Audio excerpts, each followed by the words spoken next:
Welcome to Stays Crunchy and Milk. Yes, it's Cleveland's longest running podcast and the place to hang with your internet besties.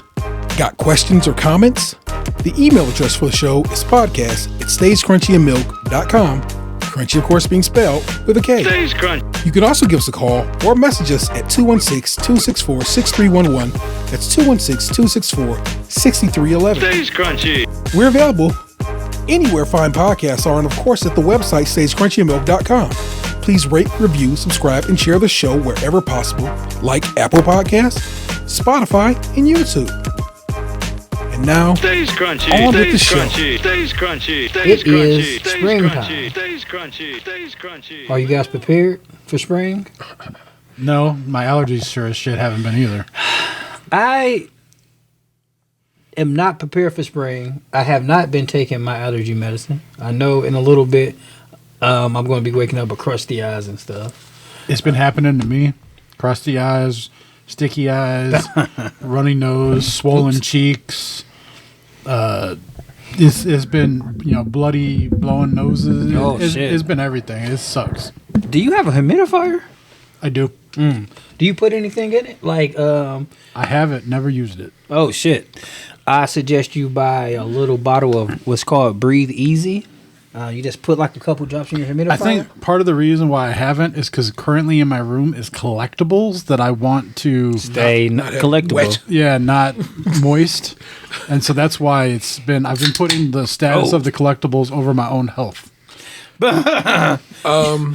Stay golden, pony boy. do you take Claritin or Zyrtec or anything like that there? I have in the past, but I haven't taken any this year. So it's necessary to just start taking it and having it in your system. And it's not like a take every now and again. It is take for the season, so your body has it in there and so forth. Just get on it. Find the one that works for you. I take Claritin. Target Claritin at that. I use the Target version. If you are wondering how I save money on expensive ass Claritin, I buy the Target version. I get the one that comes with like 300 pills, so it lasts a stretch. The Amazon version isn't too bad either. Yeah, and that way you can you will have it in your, like I said, ready to roll for when the flowers really start blooming here shortly. Just you'll already have started getting the histamines getting blocked off. It's definitely the season because the ants have already infiltrated the house. Say word. Did you you got some Tetra on hand? We already put the ant traps out yesterday. Okay, man. Like that is one thing. And I keep on telling the kids, I'm like, don't kill the ants because ants are the only insects that ride for their homies. Like they come looking for them. It was like, man, I heard y'all was fucking with Rico up in here, and they come looking for Rico, and then they'll see Rico body, and they're like, oh shit, we got to bring in the second brigade now to look for us and Rico. So I be telling them, but they don't listen. Like that's why more ants multiply. But if you use like the Also, ants are like baby's kids. yes, but not the Faison Love version. So I've never had a hard seltzer, and Box had some down in his little basement fridge, and this is disgusting. Oh, that one drink was like, I'll never do it again. Ugh. Yeah, it tastes like cough syrup and sadness.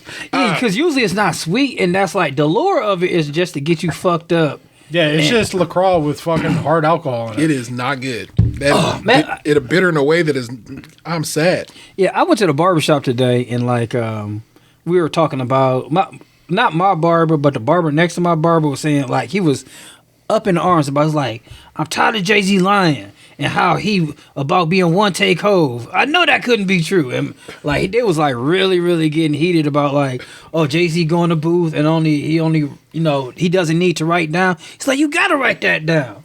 But during that time, I was just like saying like different facts. She's like, you must not drink, Anthony. I was like, I don't really drink. Because what facts did you bring to the table that made them go, that man cannot be he cannot be an alcoholic, an imbiber of hard beverages? Like it's two things I can probably talk about. Like they always say like, hey, like you usually have like one thing in your brain that you can talk about for 30 minutes nonstop and know it from front to back. The two things I can pretty much do that about is like I guess like A is like stuff that was in the source up until like 2002 maybe. Yeah. Like Kanye West, like stuff that he produced. I could talk about that for a long time. And strangely enough, the Atlanta murders. Like, sad as fuck, but like, I know almost everything about the Atlanta murders. So I was just saying, he said something. I was like, how like Kanye's one of his first beats was from Jermaine Dupri's Live from 1472. He like produced the like the opening track of that album, and like after that he ghost produced for Derek D. Dot. It was a song with Eminem and the Mad Rapper called Stir Crazy. Mm-hmm. So it was, like I was just bringing up little shit like that. They were impressed, but it's not really that impressive. I don't know. I like the deep Kanye lore that exists in your brain. You know what I'm saying? Yeah, which is kind of sad because like it's not that I don't fuck with Kanye. It's kind of just like I seen a video the other day. It's like he got these new gold teeth that look like crowns in his mouth, and I was just like, that's not the same person to me. Yeah. The cutoff is Pablo for me. Yeah. No, hold on. Because I do kind of fuck with a lot of Donda. No, what's that? Donda 1. What's the one where it's like the where he did in Wyoming? Ye. Ye. Yeah. I like a couple songs on Ye, but I stopped fucking with Kanye maybe around Yeezus. Okay. Like I still was listening to him, but like Yeezus is definitely like, oh man, leave Kanye alone. But then after that, it's just like I had nothing to say after Yeezus. Yeah, like no positive energy for I was just like, yeah. So, is Kanye West your Roman Empire? I don't know if I have a Roman Empire. Like, Is that the thing? Like you think about like Roman Empire every day or something like that? Yeah, but more like I said, I found it in line with him talking about how something you can talk about for a half hour pretty much cleanly, and he said that's why I was like I was 2 and 2 in that one. But at the same time, I could talk about it. Like the Atlanta murders is fucking sad, but I would rather talk about that than Kanye because it's such a polarizing like subject. Because like I firmly believe, like if anybody's like, oh man, like I've never heard this theory, but if somebody was like, that's not Kanye died with his mother in a car crash, I would definitely believe that.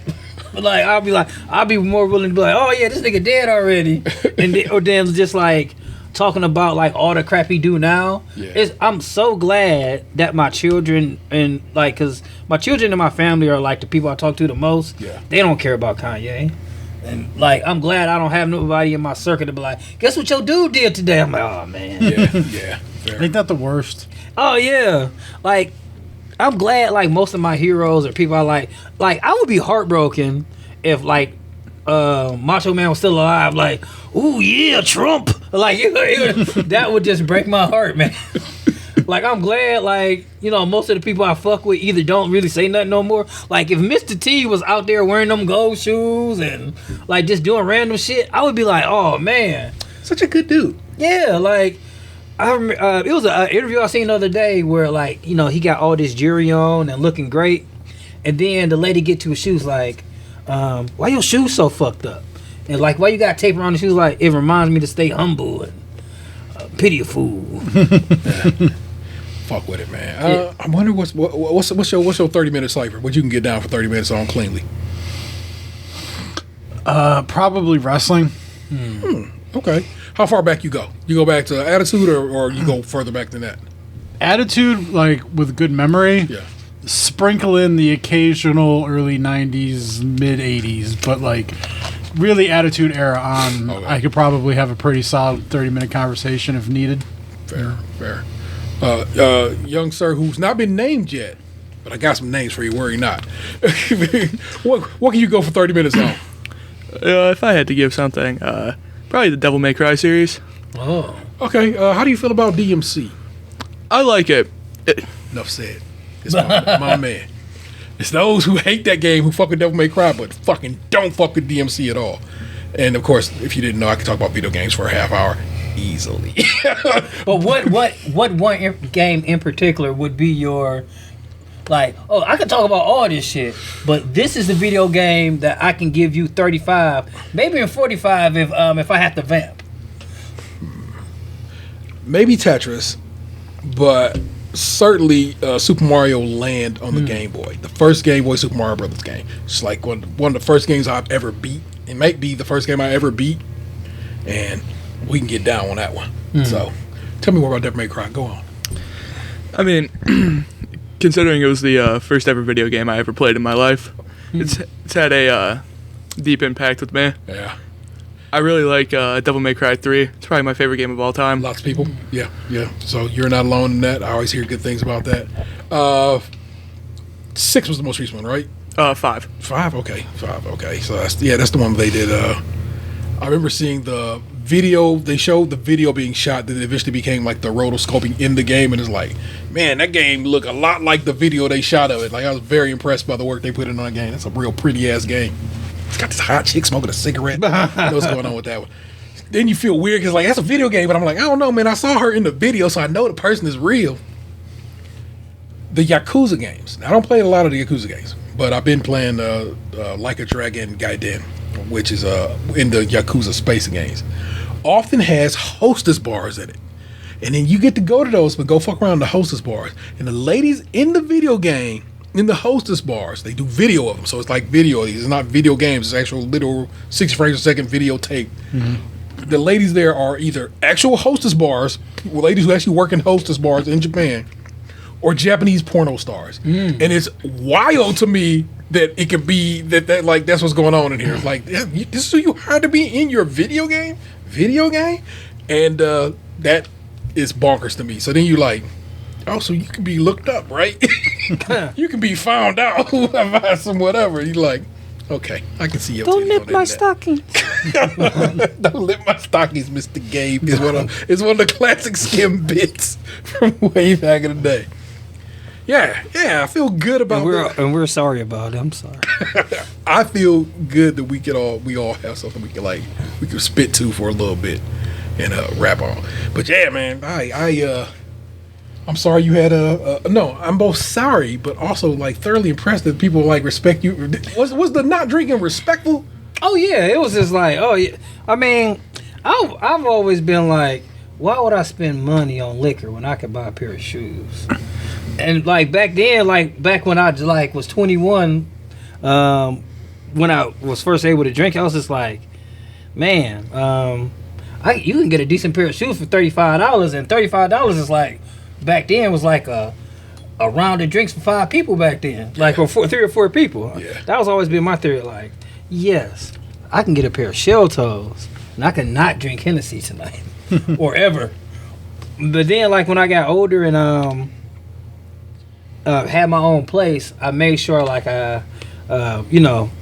any young gentleman out there, get you a bottle of light, a bottle of dark, a bottle of red, a bottle of white, a clean blanket, and then you'll be in there.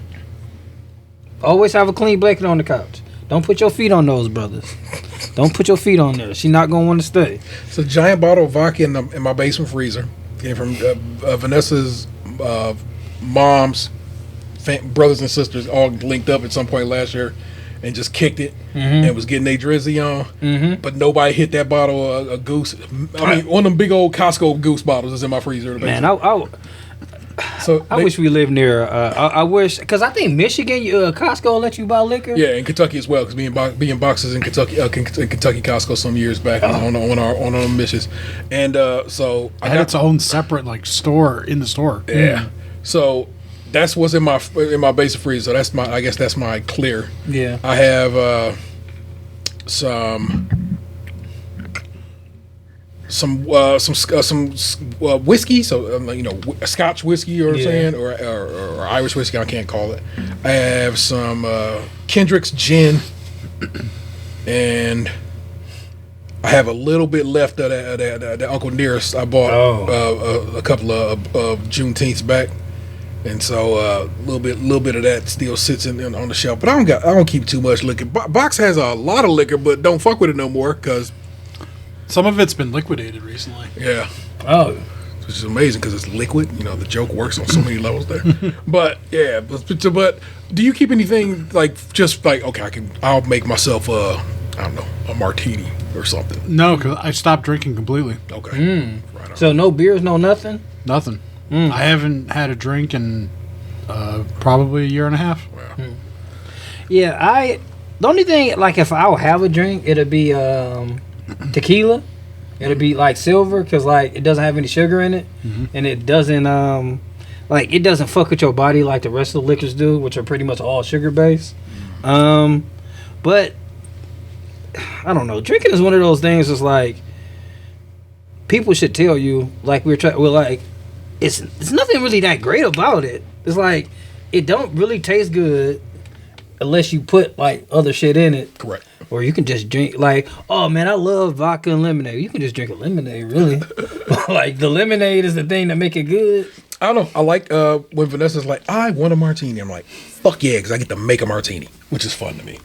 You know what I'm saying? I get to do the little measures and the, I have a little Japanese jigger and I got a real nice shaker and so forth. I get you. We have good olives, and so I like that's the part of drinking culture that I fuck with, and that's what we was gonna do once upon a time with Building Box Bar. We were gonna really delve into drinking culture, which is what I like about drinking. I'm not a drinker.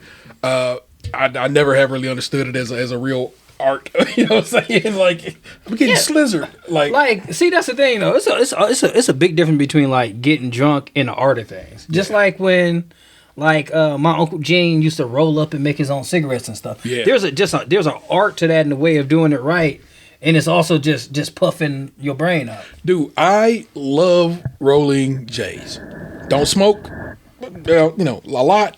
And it's been a very long time since I did smoke. It's been at least like 2-3 years since the last time I smoked. But I like, again, it's the thing of it. Just sitting there.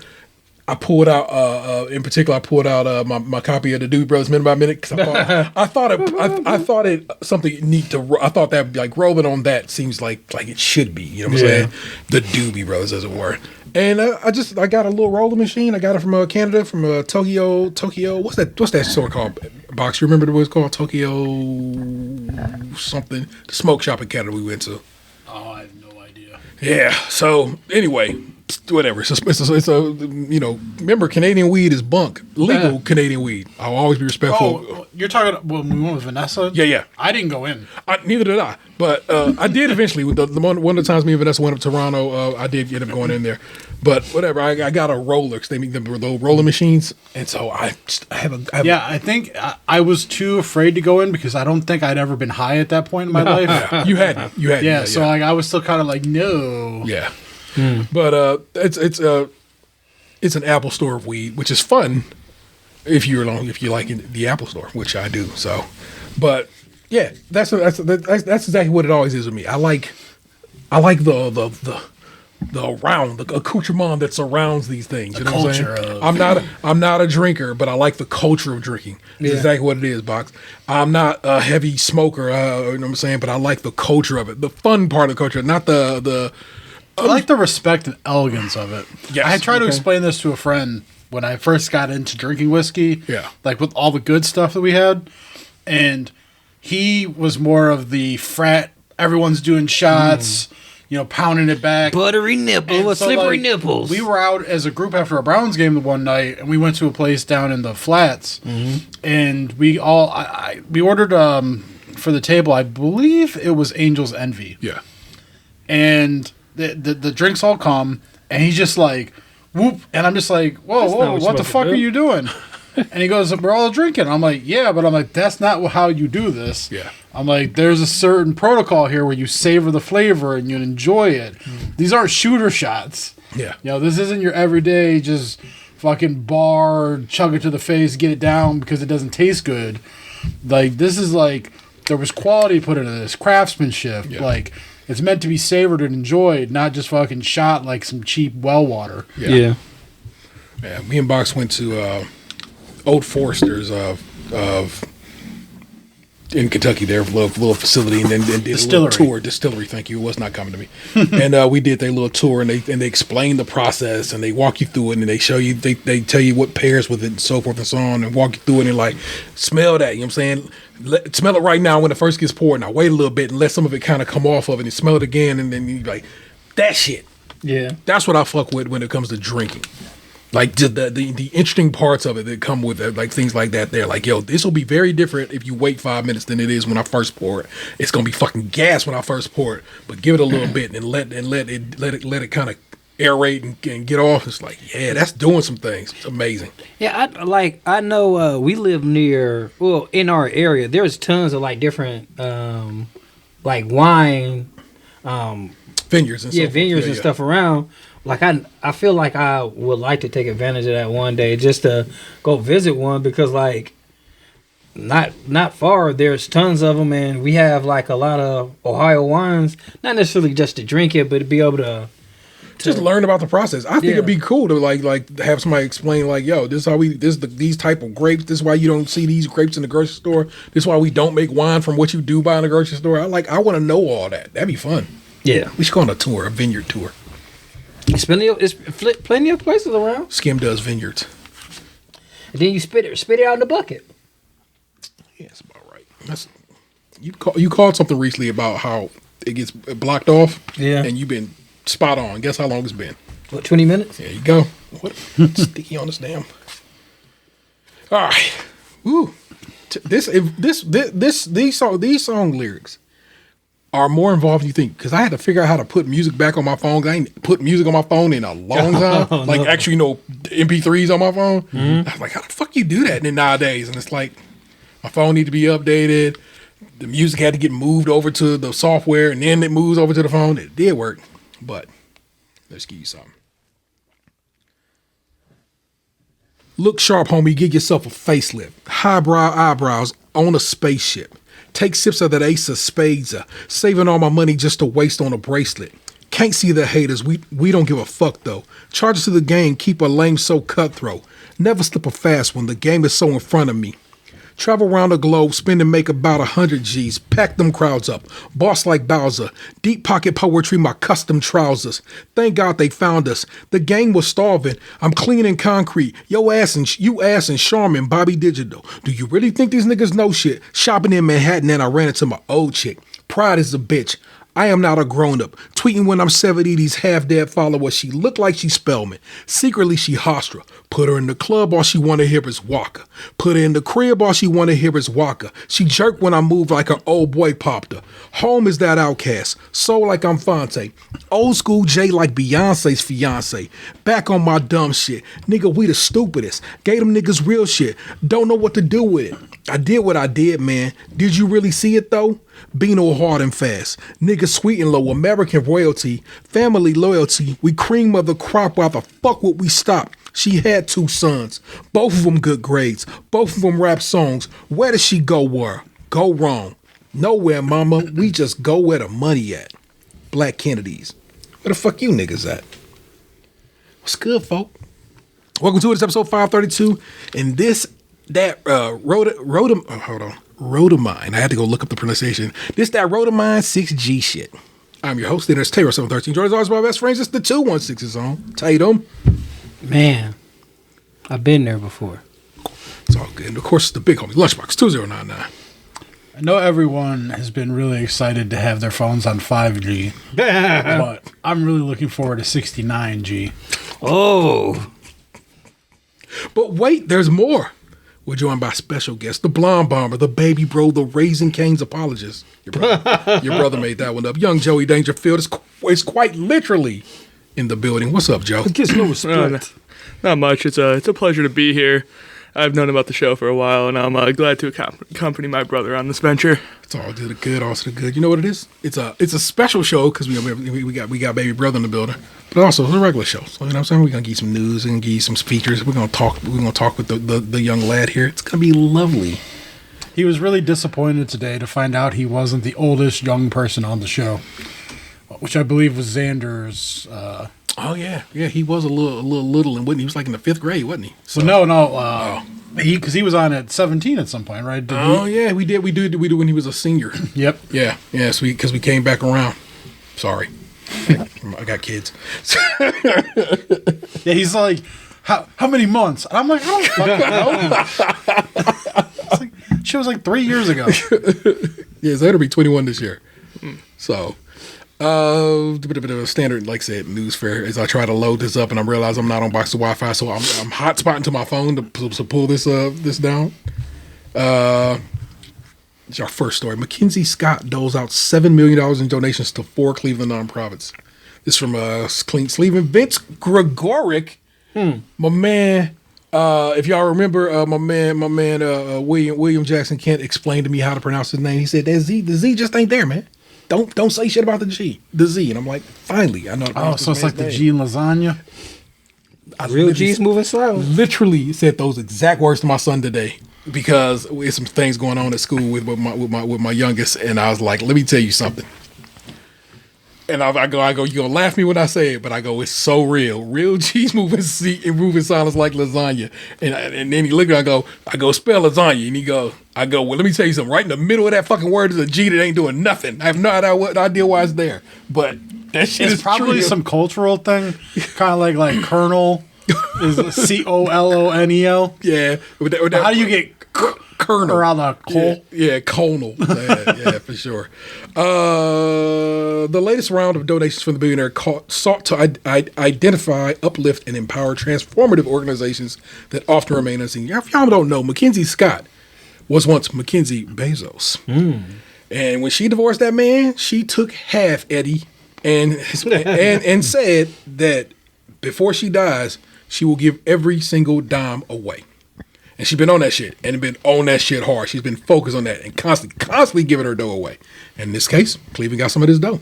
Well, 4 Cleveland nonprofits were among 361 beneficiaries of massive donations this week from Mackenzie Scott, the billionaire philanthropist who pledged to give away everything until the safe is empty after divorcing Amazon overlord Jeff Bezos. Birthing Beautiful Communities got $2 million. The LGBT Community Center of Greater Cleveland got $2 million. Fairfax Renaissance Development Corp got $1 million. And towards employment, $2 million. Shared announcements today on the historic donations, which totaled $641 million nationally. That's a lot of Amazon Prime subscriptions giving away. Shizzle. More than 6,000 groups applied for funding after an open call last year from Yield Giving, Scott's nonprofit, as it sought to seed community-led, community-focused groups. For our board, staff, and partners who care about our work, this is a dream come true, Jill Rizicka, Towards Employment President and CEO, said in a statement. The world of work is rapidly changing, and this is a great opportunity to thoughtfully identify how this one-time investment can be a catalyst that ensures high-impact, equitable community change. Phyllis Harris, the Executive Director of the LGBTQ Center, said, "We are sincerely moved by this transformative gift, supporting the LGBT Community Center of Cleveland, feeling our unwavering dedication to service excellence. The LGBTQIA community can trust in Cleveland, in the center's leadership to be visionary and accountable stewards of this invaluable support." Scott has previously made donations to the CMSD, the Legal Aid Society of Cleveland, the YMCA, and YWCAs of Greater Cleveland. We are excited that our partnership with Yield Giving has resonated with so many organizations, Cecilia Conrad, CEO of Lever of Change, said in a statement. In a world teeming with potential, the talent, the open call has given us an opportunity to identify, uplift, and empower transformative organizations that often remain unseen. I just got to give it up to a lady who was like, fuck that man who cheated on her. Got to remember that part of it. And said, I'll take all your money, motherfucker, and then give it all away because I don't need it. Because that's how. Imagine being so wealthy that you can give away basically $4.5 billion and not feel it. She can have another you in a minute. Matter of fact, For real. we'll be here in a minute. This one I just thought was interesting, and this is from the BBC. Cyber flashing convict is first to be jailed under new law. Lewis Adams, BBC News Essex, is on the byline. A convicted pedophile, they spell it the British way, which is Paedophile, who sent a picture of his erect penis to a 15-year-old girl, has become the first person to be jailed for cyber flashing in England and Wales. Registered sex offender Nicholas Hawkes, 39, of Basildon, Essex, also sent unsolicited photos to a woman. The woman took screenshots of the WhatsApp image sent on 9 February, forgive me because you know it's English, and reported it to police the same day. Hawkes, who admitted to 2 charges, has been jailed for over 15 months. The offense was brought in under the Online Safety Act, which came into effect on 31 January. It must have been an impressive dick. See, if it's me, I'm not claiming like a little guy. Like, you have to prove it was me. You think that, but it'd be like people. You got, remember the one time somebody sent you a dick? Oh yeah. I've been cyberpeened. It's like people just they for whatever reason think they dick is impressive. Just like, it's my dick, right? That's got to be something. Like, It's never impressive unless it's against the Comcast remote the offense or a Pringle can. spelled with a C was brought in under the online. Went into effect 31 January. It has been an offense in Scotland, which has a separate legal system for more than a decade. So Scotland was already ahead of the curve on this bullshit. Passing sentence in Southend Crown Court, Judge Samantha Lay said Hawks was disturbed and had a warped view of himself and his sexuality. Oh, he was thinking he was rocking a 6 when it was really a 3. Cyber flashing is an act typically involving an offender sending an unsolicited explicit image to people via an online platform, such as messaging applications and social media.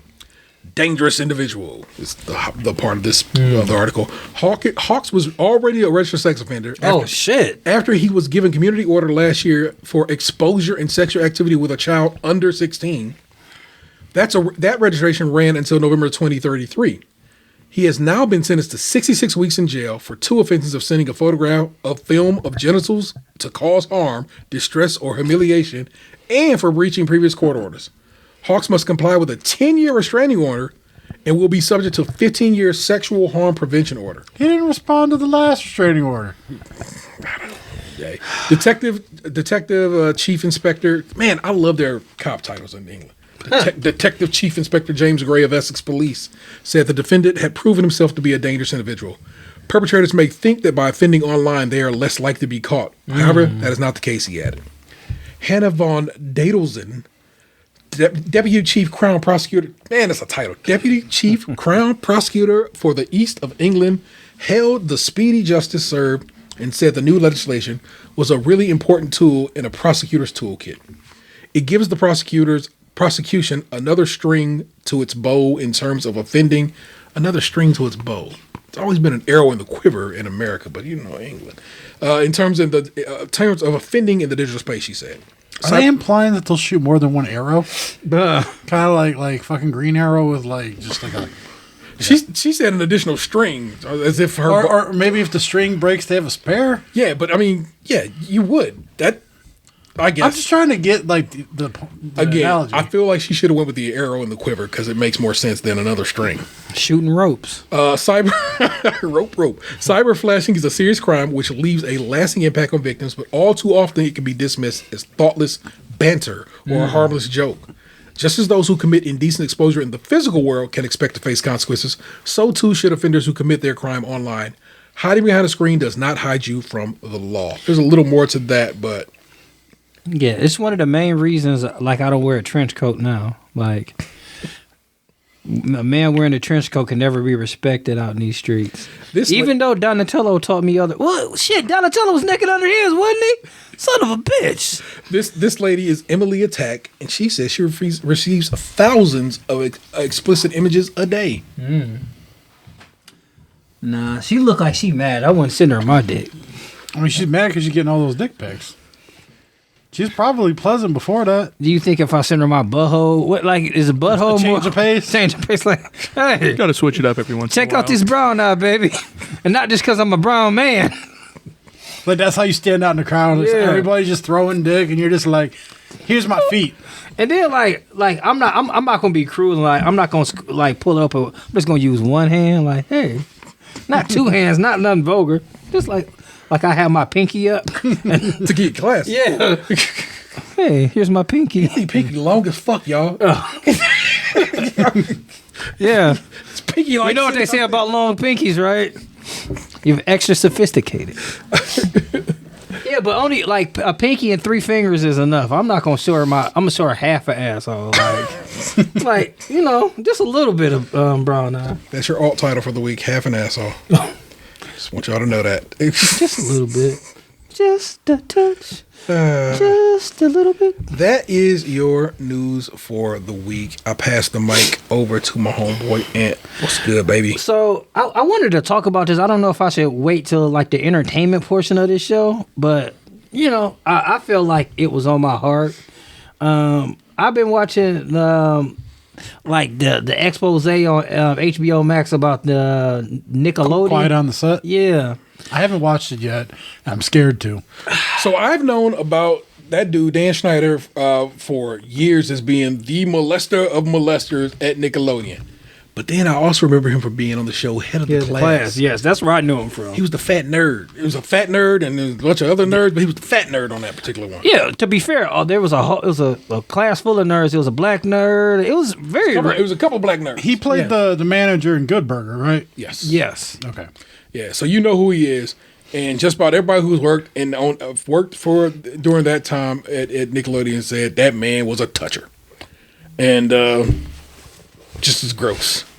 And so when him coming out talking about this shit on a documentary is like, that's wild. But also interesting that it's a HBO documentary, not a Paramount documentary. Because Paramount is who won't know Nickelodeon. Can't be having them know about saying some shit. But see, this is my thing though.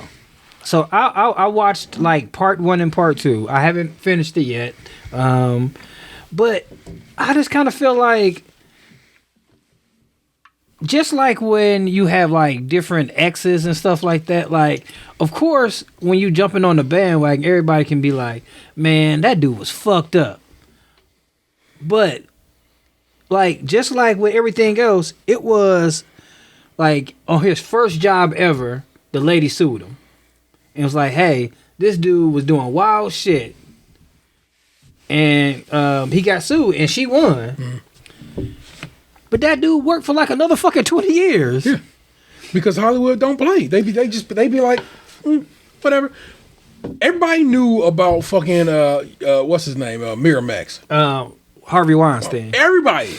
Not no bullshit. A known. We probably all heard a story about it in comedy. That, yeah, I heard that dude be wilding. But still, kept going. See, and like, okay, so it's a couple different layers to this. Like, I kind of feel like when I watch other documentaries, I'm like, man, fuck them parents too, man. Yeah. Because like, you got working with all these minors, and the parents are on the set like, oh, this is fine. Yeah. Like, everything looks bad under umbrella. Yeah. Like it just seemed like to me, just in my personal unhumble opinion, I'm like, man, this is a little bit too late. This is too little too late. You just like are talking about this when it's almost everybody that's involved now are like good and adults. Yeah. Like all of them. Yeah, like you all fucked up Amanda Bynes. You can't put the crazy back in the box. Yeah, she's an adult. Like she's at least she's in her mid to late 30s now. Yeah. Ariana Grande, all those people, like, but she hasn't really said anything. But like, man, why was y'all letting him get away with that shit back then? There's like rumors that he like knocked up Jamie Lynn Spears. That is the main. That was like the number one rumor. Like, which is basically why Zoe's 101 got shut down. Yeah, and Jamie Lynn Spears kind of like fell off the face of the earth. Yeah. I mean, and like it was like they show like it's a lot of like salacious stuff is like but it's like it's unbelievable that they just let that shit keep going. It was like a scene where Jamie Lynn is in this show and they were playing with like this candy and it explodes all over her face. I'm like, Nickelodeon, you didn't censor that shit? This was gonna be cool? Or like it was like a place where like Ariana Grande is upside down and she's like shaking up a bottle of water and exploding in her face again. And it's so many like foot shots and or like foot fetishes. Yeah, like I saw a clip from the documentary of like that dude in the hot tub with Amanda Bynes when she was like a little kid. Yeah, she's probably no older than 12 or 13, and he's fully clothed, and she's in a bathing suit. And like I said, it's supposed to be parents on the set. Her dad was supposedly on the set every time. Like, or I just feel like at the end of the day, like, what the fuck was these parents doing? And I know, like, Getting paid. But that's the thing, though. Like, half of these people are working regular ass jobs and shit now. Like, they weren't getting paid that much. And I understand, like, you're not trying to fuck up your kid's opportunity by, like, being an extra vocal parent, maybe. But, like, goddamn, man. Like, if I was on a set and I seen a scene where it's like feet, like you looking at feet like I don't know, stuff with chocolate pudding and shit like that, I'm like, hey man, this is a little fetishy, man. What is you doing? But he made them millions, probably billions of dollars, and so he made Nickelodeon buildings. Yeah, well, no, that's what I'm talking about. I know you're mad at parents. I'm saying the reason he could keep going, he made them billions of dollars, and he makes somebody billions of dollars. Like I say, as long as that number going up, man, they'll let you get away, literally murder. Yeah, it's amazing. Like, I just feel like they are now trying to put the toothpaste back in the tube. It's like, man, we didn't know all this. Like, you knew so much of this. Yeah. And, like, it's exposing it right now is kind of like you say, we can't help Amanda Bynes now. Like, You hear about this Ren and Stimpy shit? The dude who came up with Ren and Stimpy apparently had him a little 15-year-old girlfriend that came and worked at the studio with him and was always just involved with him. And everybody knew about it. Like I said, she was 50 years old. They knew she was 50 years old. And that was his lady. Yeah, Ren, like, I understand when my mother didn't let me watch Ren and Stimpy. That shit was fucking gross. I didn't really like it as a kid. I mean, not to say I like it as an adult, but like, it was one of the cartoons as a kid that like I did not enjoy watching. Yeah, A couple of the gags are like kind of unforgettable, but like I didn't really like the show. Only thing I liked was the log song. Yeah, it's as big as heavy as wood. Yeah, that and like Cinnamon Toast Man. Yes, that was incredible. And I have the comic book with Cinnamon Toast Man versus Spider-Man. Mm-hmm. Good. The comic book that nobody demanded is what it says on the cover. But like, it's just amazing to me. Like, I'm really, really, really tired of this after the fact whistleblowing shit. Like, where, I know to a certain degree, it's like we're whistleblowing it now so it doesn't happen again. Yeah. But like, how many times has it happened again in between you whistleblowing this shit? Because like, this dude got all his money, he's chilling now. Yeah. And like, he came up with an interview I seen on like a real puffy piece I seen on TikTok where he was like, man, I'm sorry for everything I did and all this shit. Like, do you think it's possible that the House of Mouse is suppressing something similar like this? People keep saying that they know there's some NDAs holding back some stuff at Disney, and I'm just like, I guess, but I know they had a whole ass, like I said, kid toucher on in Nickelodeon. yeah, the pickle dude. Yeah, so Well, but I mean, like, look at like the child actors that come out of Disney. yeah. They got their problems too. Like, you Yeah. know, Demi Lovato coming out of like the Camp Rock stuff, and Yeah. like Britney Spears and Christina Aguilera weren't they on like House of Mouse back in the day? Yeah. So, but so was Justin Timberlake. So was Oscar nominee what's his face? Yeah, but like Ryan doesn't it Reynolds. seem that the women have issues, not necessarily the men? Why is that then? What's going on with that? That's why. 'Cause, I mean, like even like Raven Simone went through her patch of trouble. Lindsay Lohan went through her patch of trouble. Yeah. I kind of feel like, Lindsay Lohan, I fully blame on her parents. And if you go, read up on her, she'll tell you that the same thing. So, and, along with the pressures of being a woman and a young woman, like I feel like that's something no guy is going to have. Like, you're never going to have to look a certain way. You're never going to have to worry about your breast being too big or being too curvaceous at too early of an age. Yeah. Because they said like Raven Simone had breast reduction at 12 years old. Like had two before she was an adult. Like, what guy's going to have to really worry about that? Like, yeah, Like the most problematic man that I can think of coming out of Disney is Orlando Brown.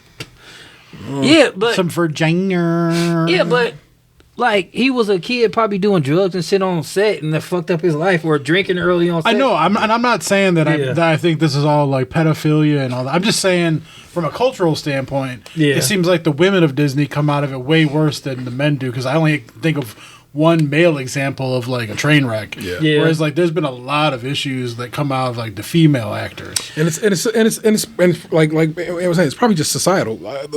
Everything that comes with being a woman, then you throw in Hollywood, and it's just like I know people who live in L.A. who are from L.A. You know what I'm saying? My man Zach's wife always talks about how L.A.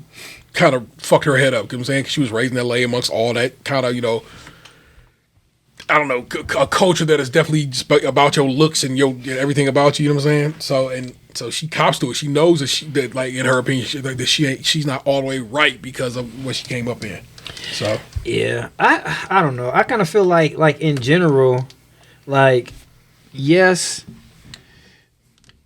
like the most of the guys do come on unscathed because like it seems like there's a lot less of them. but then on the guy side, but this is of course on the Nickelodeon side, your boy Josh Peck. No, Josh Peck. Not Josh Peck, Drake Bell. He literally was watching an episode of Drake and Josh in my living room this morning when I came out of my bedroom. Yeah. And I was like, "Oh, you learning about pedophiles, huh?" And but apparently he says he like I guess there's some unnamed people in that documentary or in a book. Yeah. The combination of the two. And he said that's me. I'm the one who was getting touched up by somebody on set too. So he said he claims the shit he does or has done is because of the shit that was done to him. Now he could be a liar. Yes, he could and then that's unclear too because they keep like the young lady who was an adult now. I think she lives in our area. Oh wow. Like was saying no, this dude made me perform fellatio on him. He is lying. He did touch me, and he continues to say he didn't. Yeah. So with him, it's like, oh yes, you said you got touched. So if you did, dude, you need to fucking fess up and quit and close the fucking circle. Yeah. But yeah, it was like I said, I feel of 2 miles of the documentary. I kind of feel like it's just more for being salacious and not really trying to help anyone. Yeah. I feel like I don't appreciate that kind of like documentary style. It's like it's all because of this is what happened, and not like, hey, this is how we're gonna try to help people. Because like I look at Amanda Bynes and I feel fucking terrible. Like what I like about you was one of my favorite shows, and like That was WB, right? yeah, well, her and Jenny Garth, I fucking love that show, and just like seeing her, like just. Almost like Muhammad Ali in his last years, fucking makes me sad as hell. Yeah, it's hard. Like, 'cause when I think about her, I think of all that. Yeah, I think of the movie where she played like a boy, like on the soccer team or whatever. Yeah. And then I think of her tweeting about Drake's dick. yeah, yeah. I want my pussy murdered by Drake, Yeah. and she deserves that. Still, maybe. Like that dream. Yeah. Cause like if she wasn't fucked up, she could still get her pussy murdered by someone of a Drake caliber, maybe. Probably even Drake. Yeah. But not Josh. Or at least Aubrey. Aubrey Graham. Yeah, I mean, I don't know, man. That shit just it makes me sad. Like, and like I do wonder how Keenan feels about it. I wish he would talk more about it. Like, or Keenan and Kel. Like, cause he produced those shows too. Yeah. I don't know, man. That whole like multi-year apps like break too, and then they like suddenly come back together like that. Yeah. That was a little shocking. Yeah. I mean, but maybe that's what you needed, like some time apart. Is there like, and no one like, none of us are there. We don't know like what happened between the two of them. Only they truly know, and they'll say what they say. But like, for a long time, people were like, "Oh, he hates him. He doesn't want to be connected to him in any way." Like, and it was just like, so you go off that information not knowing because you don't know these people. Yeah. And then all of a sudden they're just like, "Yeah, we're happy. I miss my brother, and it's been a long 20 years. Let's make another Good Burger, man." Yeah. It's like, what the fuck happened? I mean, I guess like that's what we strive for in the world is to forgive or forgive and forget. to connect and do cool shit and bring happiness. Yeah, and move past whatever maybe was an issue. Yeah, but I still don't trust. It's only a couple black men I trust without facial hair, and Kenan Thompson is starting to be one of those guys I don't trust. Kenan Thompson has got that like longevity about him, where you can't help but like deny his contribution to like entertainment. Yes, but I kind of feel like ever since I feel like he must be a dirtbag because when I don't know what all happened with him and his ex-wife, but I'm pretty sure he got Chris Red jumped out in front of the comedy club when him and his wife broke up, and Chris Red was dealing with her at that point. Mm-hmm. Like, why, Kenan? Why? You think Kenan has that kind of pull? Yes. Yeah. I think he does have that juice, especially you've been doing Saturday Night Live for he's doing 20 CarMax years. commercials, like. Yeah. Kenan probably got some long ass money. Yeah. Like, he been on like Saturday Night quietly for what, 15 years? Yeah. The longest tenured cast member ever on that show.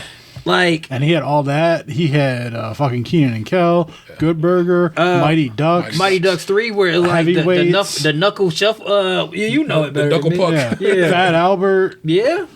Like he's like that's why I say what I say, because Kenan Thompson has been in the entertainment industry in all facets of my life. Yes. Yeah. Like he's just been a perpetual constant in things that I enjoy.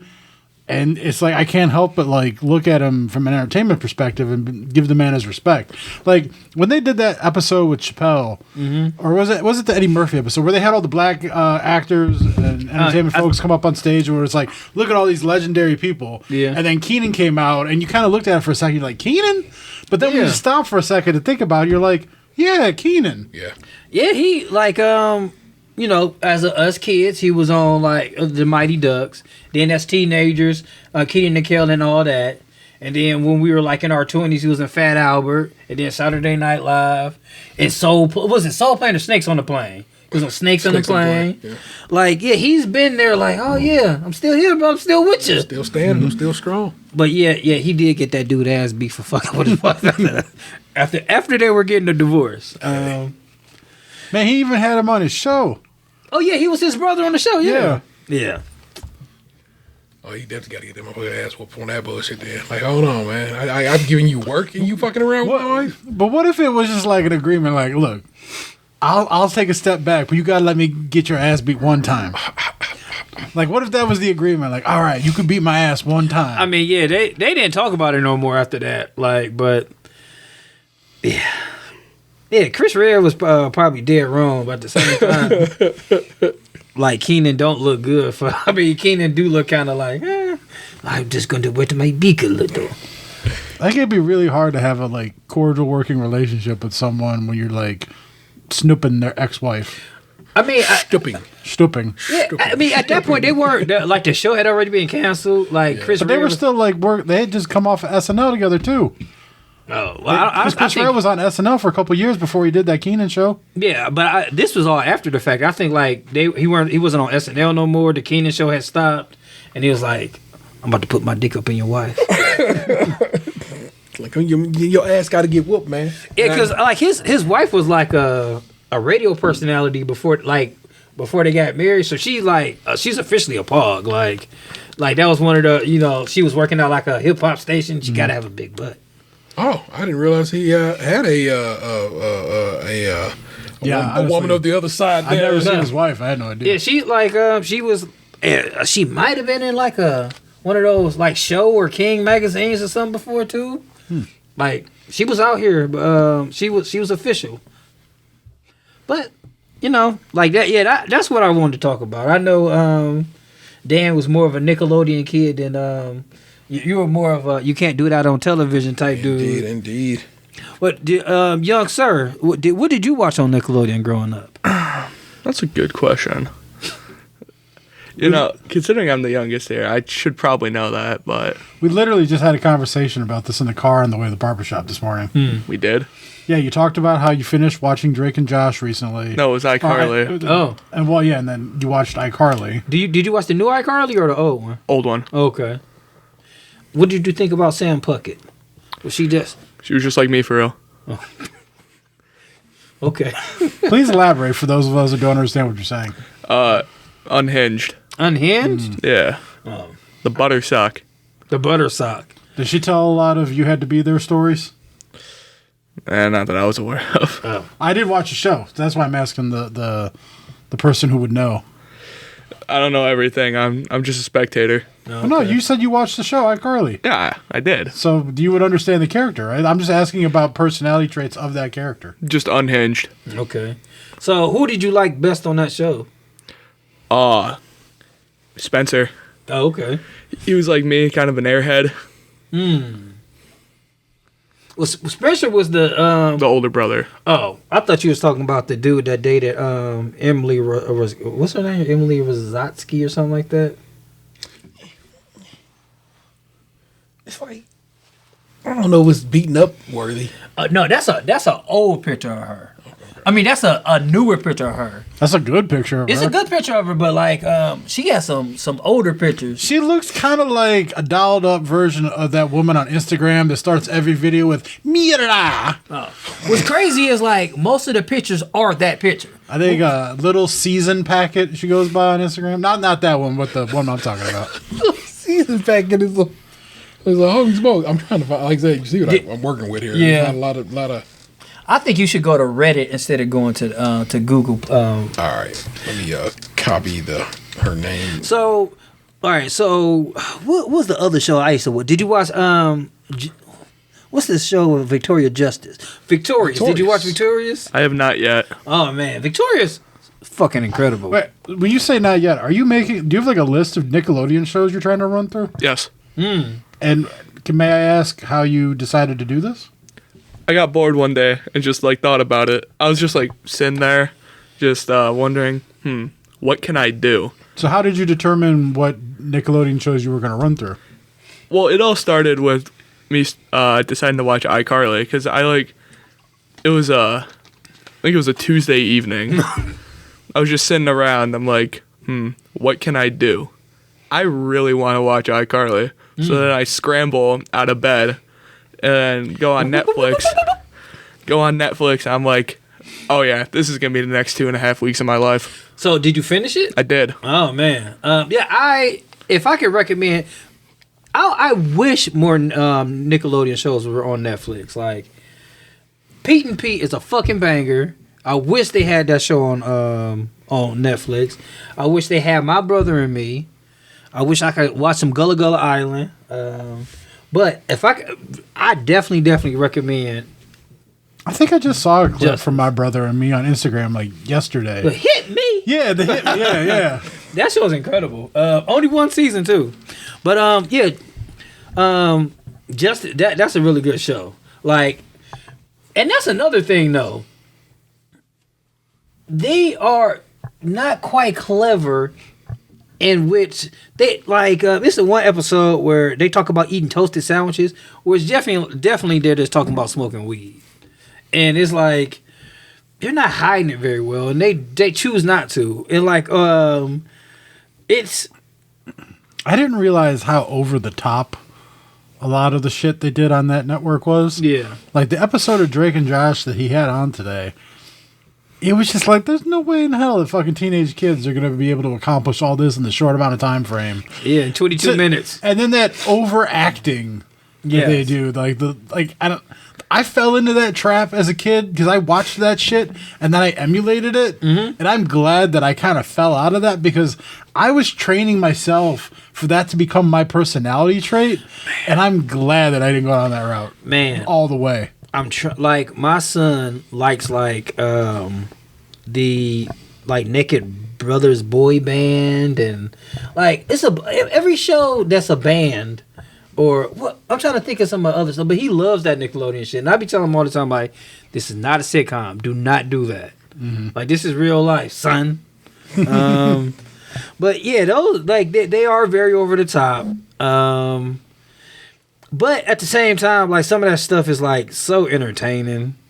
It's it speaks to that simpler time of your life. It's just it's as an adult, it's easy to watch it and be like, oh, it's just overacting. But when you're in that developmental stage of your life, like trying to figure out who you are and how to be, and you're watching that shit, it's hard to like not let it become a part of who you are. The thing about like I remember about being a kid is like it's a balance. Like you get like 25 of your personality from your friends, like the people you hang out with every day. Then 25% is like the music you listen to. Mm-hmm. Yeah, like to this day, I can't say Too Fast, Too Furious without one of my friends' voices popping in my head going Too Fast, Too Furious. Then it's like just like all around culture, like the culture of the time. Like is probably another 25%. And then like another 25% is what your parents are telling you. Or like an authority figure. Because like I mean, right, 2016. That's a titty. Yeah. I had to get. I was like, let me try to find an old picture that is representative of her. I mean, I actually because like I know before that she was a blonde. It seems like Keenan has scrubbed the internet of her pictures because like. Well, this is her. This is her own personal Instagram. Oh, I see. And so it goes all the way back to 2013. Maybe Chris Wright was like, we got to go into witness protection. And like I said, one of the first pictures on there is like, Keenan. So I'm saying like it goes no further back. Yeah, that looks like old Instagram pictures. Yeah, 2012 is what this nigga still got a mustache. That hazy filter and yes. shit. Yeah. I like and during this time I would definitely admit it. Like when you see like a model on Instagram, I do like going back to those original pictures and I like to see what year the BBL came in. Like you didn't have to do that, baby. Man, Too Fast and Furious is really going in my head right now. Act a fool. Dun, dun, dun, dun, dun, dun, dun, dun. Okay, so Nickelodeon was definitely and probably even to this day is run by trash individuals who let children get touched, whose parents was just like, well, I got some money, even though technically I don't think they should be having money. Cause I thought it was laws that after a specific period of time, they was like, we got to write some laws because these parents keep spending all these kids' money. Yeah, it was laws back since the what's the dude that was in the Little Rascals? It's named after him. Fatty Arbuckle? Fatty Arbuckle's not a Little Rascal. Tell me that don't sound like a name. This motherfucker. Fatty Arbuckle. That's another thing I know about ad nauseum about. Like Fatty Arbuckle was like one of the funniest motherfuckers around, right? And then. Like, he got caught up in the case, like a murder case. Yeah. And then, like, just imagine if Will Ferrell, like one of the most popular comedy dudes, got in a murder case. Like, he wasn't able to be funny after that, like, and then he fell off and soon died afterwards. The buckwheat accords. The buckwheat accords. Roscoe Conkling Fatty Arbuckle was an American silent film actor, director, and screenwriter. He started at the Selick Polyscope Company and eventually moved to Keystone Studios, where he worked with Mabel. Okay, these are names that I definitely don't know. But at some point, he signed a contract in 19 with Paramount Pictures for $1 million a year. Mm-hmm. Back in the day when that really meant something. Fatty Arbuckle. Fatty Arbuckle. Arbuckle was the defendant in 3 widely publicized trials between November 1921 and April 22 for the rape, manslaughter, of actress Virginia Rapp. Rapp had fallen ill at a party hosted by Arbuckle at San Francisco's St. Francis Hotel in September 1921 and died 4 days later. A friend of Rapp accused Arbuckle of raping and accidentally killing her. The first 2 trials resulted in hung juries, but the third trial acquitted Arbuckle. The third jury took the unusual step of giving Arbuckle a written statement of apology for his treatment by the justice system. Despite Arbuckle's acquittal, the scandal has mostly overshadowed his legacy as a pioneering comedian. At the behest of Adolph Zucker, president of famous players Lasky, his films were banned by the motion picture industry censor Will H. Hayes. Man, he got hit with that 1920s cancel culture. After the trial, and he was publicly ostracized.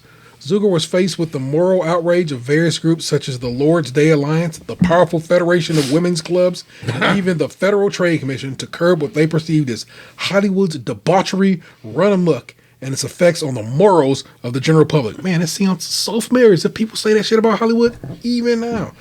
Yep, not Farty Arbuckle. Farty Arbuckle.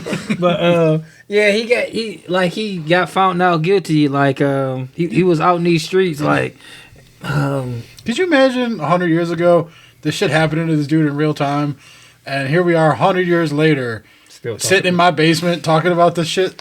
yeah, That's word to fatty. yeah. But it was the Jackie Coogan law. Okay. About not being able to spend your kids' money, even though they fucked Arnold. But I just realized too. I said that shit like that, like woman's life didn't matter or something. Like I didn't mean it to come out that way. oh no, her life mattered. Like I didn't take it that way. Like it's sad that she was murdered and maybe sexually assaulted.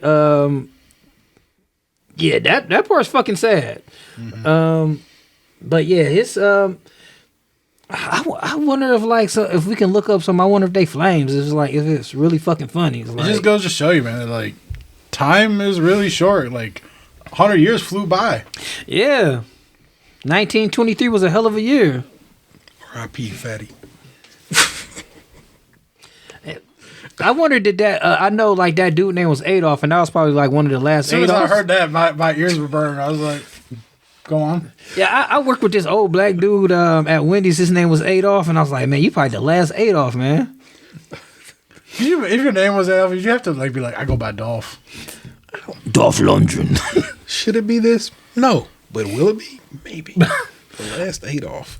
It's kind of a fire ass title. the last black Adolf. I don't know. Not yet. I don't know. But yeah, his name. Probably the first one. Too. And yeah, we used to just call him Rudy. But Rudy was cool as shit. Oh, shit. That's word to Gonzaga and USC. Well, alrighty. You know what it is. The give, the go. I passed over the box. Yeah, I'm going to look up some Fatty Arbuckle movies. What's the good word, sir? So last week on the show, I talked about the issue going on with my light on the side of my house from the insurance company. No, I didn't know there was a light issue. What you talked about was right, the nails? the day after. Okay. So we're going to rewind a little bit. All right. So what had happened was we were having an issue where the garage door wasn't going up for some reason. Okay. On, I believe it was Saturday. Okay. And I came downstairs, checked the breaker box in the basement, and the breaker had flipped. Yeah. So we eventually got it to stay, got the door open, and left, went and did the thing we were trying to do. And I came back and dropped my buddy off because I had to go to a birthday party. Mm. So I didn't try to open the garage when I came home. I literally just let him out of the car, and then I left because I had to go. Like I had like a half hour to get a half hour away. Yeah. And I went to this birthday party, came home at 2:00 in the morning, and could not open the garage door. So I was like, oh, fuck, this shit's all fucked up again. Well, I knew it was going to be an issue because it was St. Patrick's Day at this point. I knew someone in my house had to get up early and go meet people, and they don't deal with inconvenience very well sometimes. And I got home at 2:00 in the morning. Yeah. I wasn't going to be up at fucking 8 a.m. to handle the situation. So there was a bit of a kerfuffle at my house, and some discovery had to be done to figure out what the hell was going on. Yeah.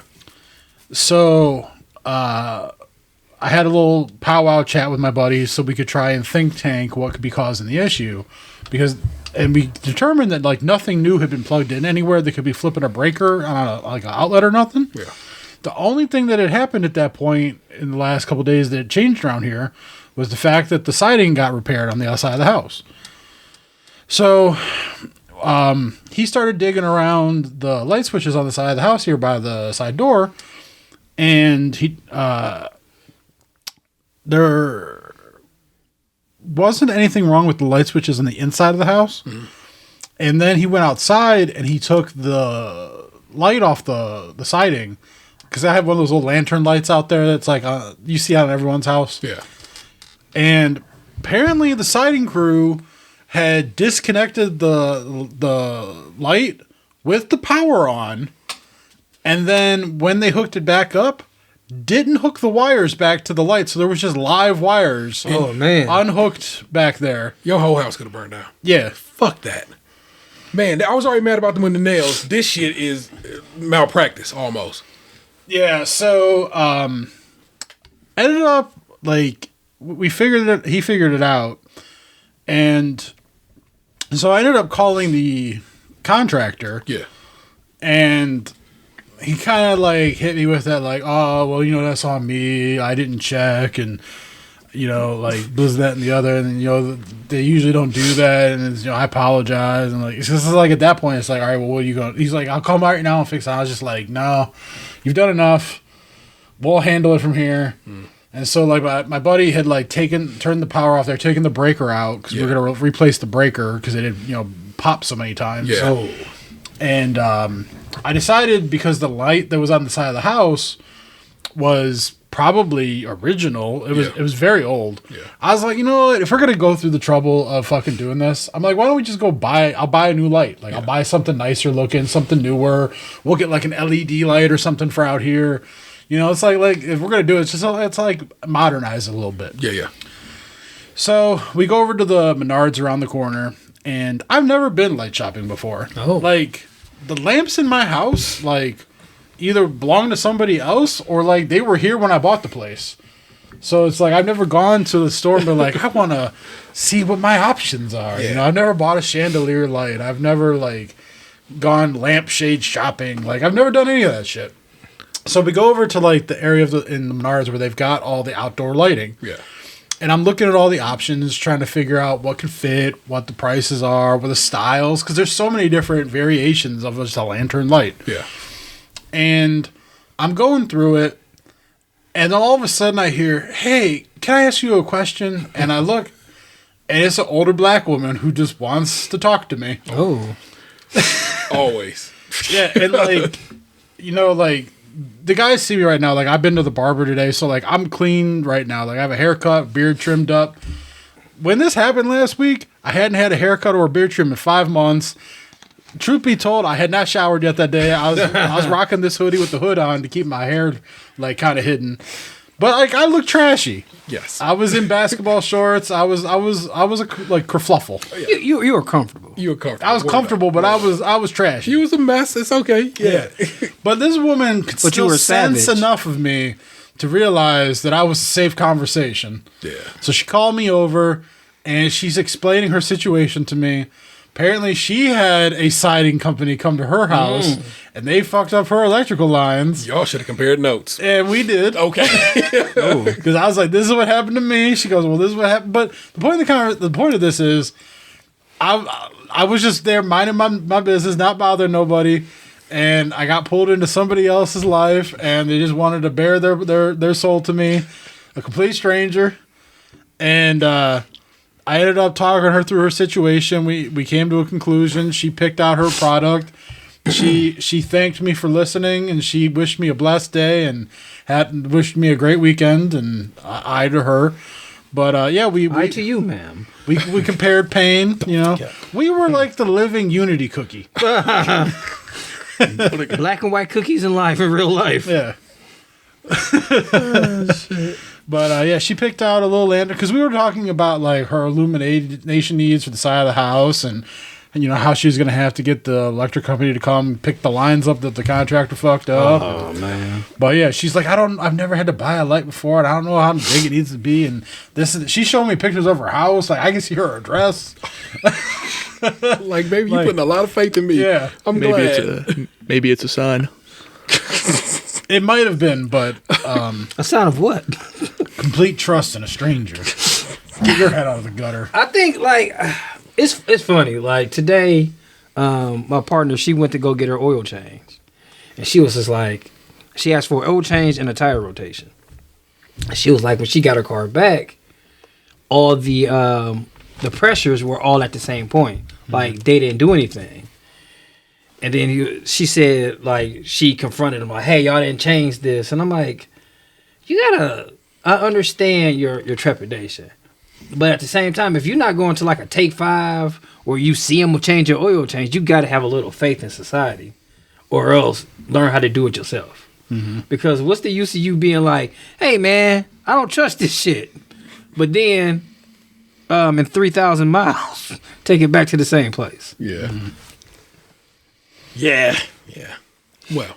Yeah, because that was the thing. It was like my buddy was like way more angry about it than I was. Like I was like irritated by the whole thing because it was like a fucked up thing. Like it's an irritation. They disconnected a light that was a live line, and then didn't hook it back up, and then lied and told that their foreman got the owner that it was the light doesn't work anyway. It was disconnected. Bullshit. That shit was not disconnected. We used that light. Yes. So you lied to your dude, and you put us at risk. Like, yes, I was like irritated and like upset, but like at that point, and also that kind of like, what are they supposed to do about it? Like, yeah, I can bring this man back and like force him to do it, but like, do I trust him to do it right the second time? Yeah, when he couldn't get it right the first. Yeah. And it's like, I don't really want them here anymore. I'd rather just, if we know what the issue is and you say you can deal with it or you can put the light in, let's just fucking do it, you know? Yeah, you like definitely got to get on that Google, those Google reviews because like, they shouldn't be at nobody else's house. Yeah.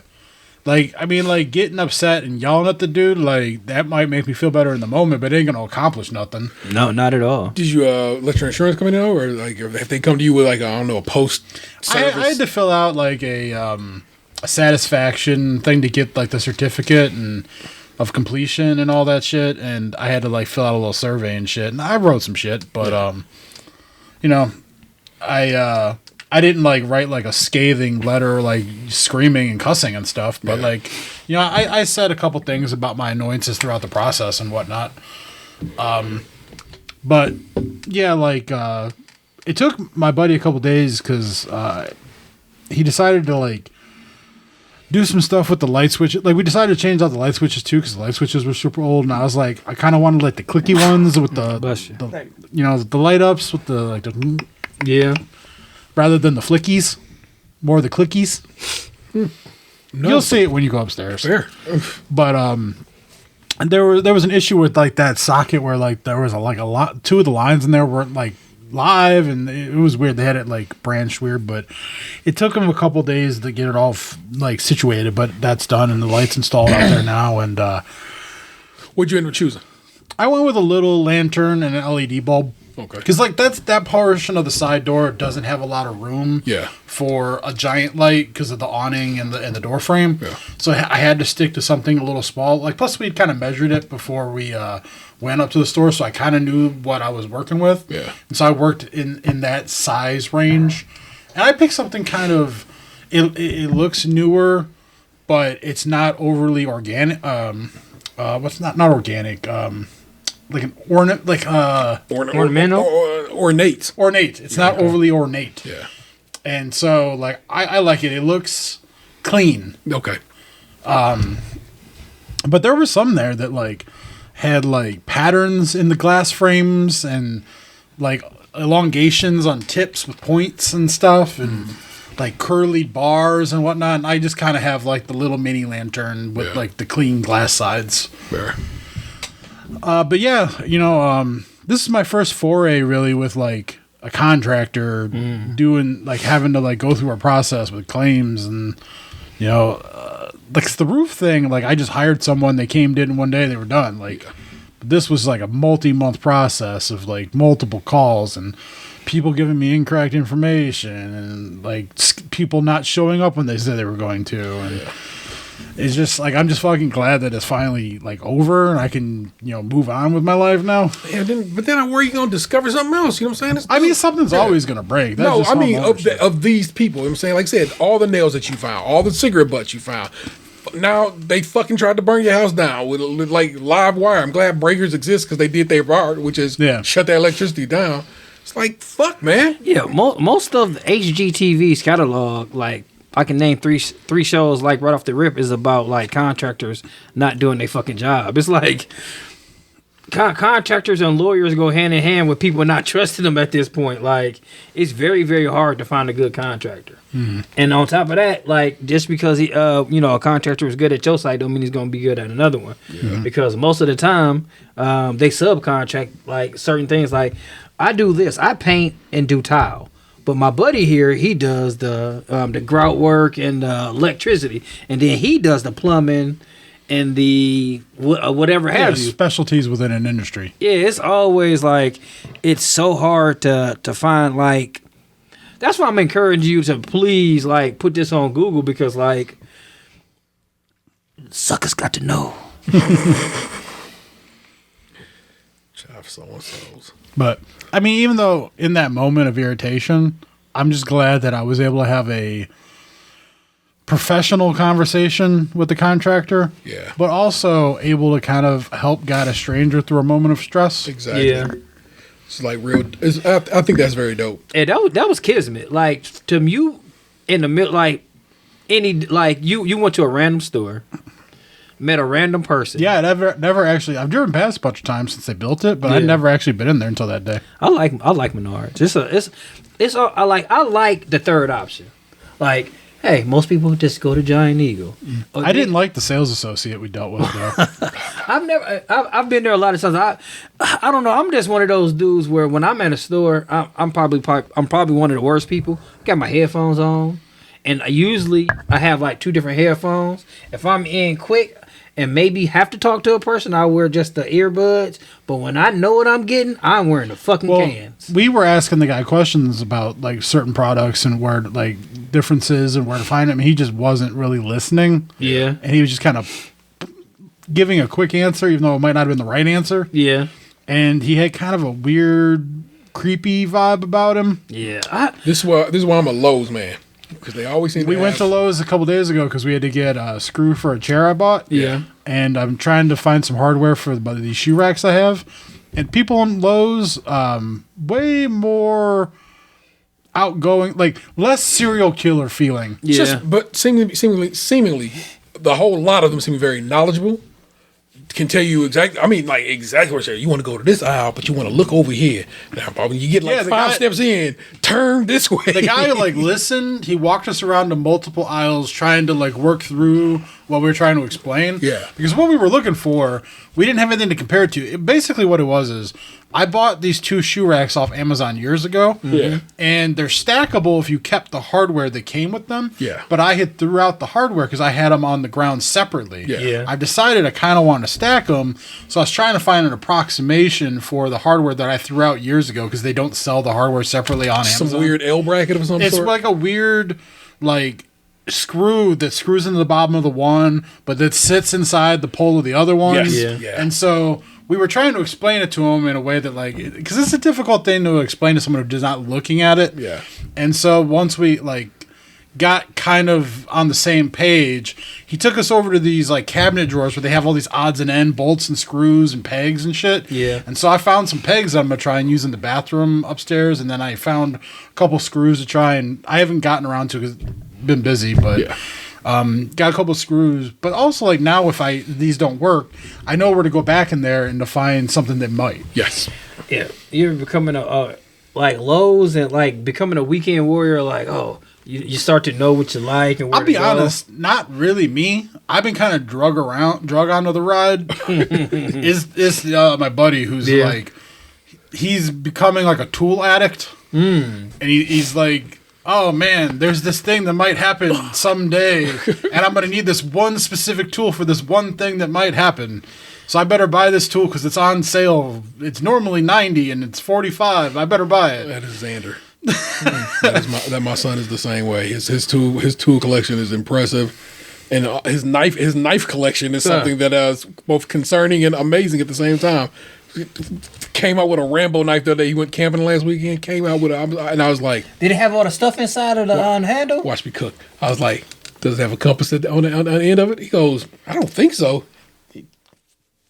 compass right there. Because your boy grew up with them knives. I knew what them shits was. He didn't know his old man knew, but I be knowing. Yeah, when he graduated, I got him that pack with all the different stuff in it. Oh well, hey, like I said, that particular one, he like I said, I was like, God damn, son, I got a fucking knife, and he's like, and then as it turns out, it was exactly what I grew up with. You know, remember when Rambo came out? Yeah, like I had First Blood Part 2. I had the Rambo kit. It came with a necklace with a jade necklace. Yes. It came with the knife with all the ridges, and it came with like a Tech 9 or something like that.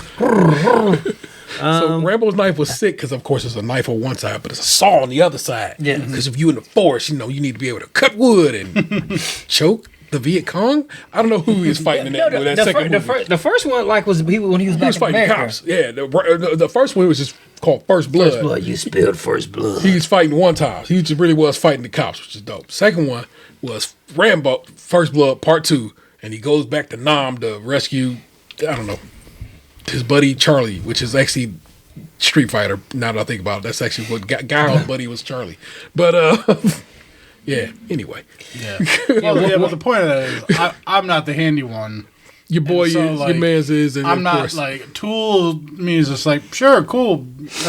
That thing does that thing in a way that the other thing that's similar to that thing doesn't do that thing. I might have a DeWalt Connect for him if he needs some that type of drill. I don't know if he's a DeWalt man or a Makita or Milwaukee. I don't know. Old Milwaukee. Yeah, I think he's the yellow one. DeWalt. Yeah, I got a DeWalt Connect. I tell him I got a DeWalt Connect there. Okay. I might. I have to check. I'm saying I don't know if dudes still work there, but I got it. That's where I got my DeWalt from. Yeah, like direct from manufacturer. That's one of those things. Like I feel like it. I know you said you're not really that dude yet, but like that's what you become when you get older. It's like, all right, now I don't have this and this to do. You know, I still enjoy the taste of pussy, but I like pussy light now. Like it's like you. I like the interior design aspect of it. I don't like the grunt work of it. Like, all honesty, like my kitchen sink faucet got changed. He did that. The bathroom handles, like it was dripping water. Mm-hmm. He replaced the handles and the little thing, like the knob, like the pipes inside the knobs and shit. He did that. Both toilets have a brand new bidet on them. He did that. Yeah, Both toilets got brand new flappers and flushers. He did that. Like, I ain't doing any of this shit. He's the one that's like jacked to do all these projects and stuff. Yeah, I have a bidet. I haven't put it on the toilet yet, but not really, unfortunately. But like I shared a bathroom with my kids, and like having them, us sharing a bidet. I don't know, man. One of them probably gonna use it as a water fountain. He used the bidet for the first time today, and I am not happy with the way he said it went. How did it go? If you don't want to say it, you don't have to. The mirror got soaked. Oh, well, you splooged on the mirror. I turned the knob just to see how it functioned. Oh, and then next thing I know, my top half gets soaked, the mirror gets soaked, and then my pants get soaked. With me trying to turn it off. Yeah, it's a fit. Like I seen that one. The one I have like is just like a white button you push. Yours looks super fucking fancy. It's like it's intricate. Like, hey, you can have three jets to the butt.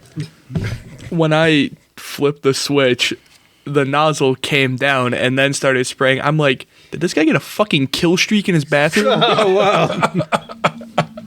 Yeah, like does that one warm up? Man. Yeah. It's your fancy Japanese toilet talk to you?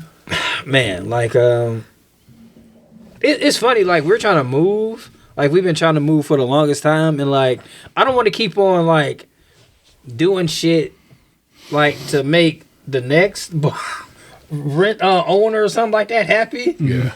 But yet and still it's like we do still live there. Like I like it's a couple things like I don't got for Christmas or for my birthday, like for my mother.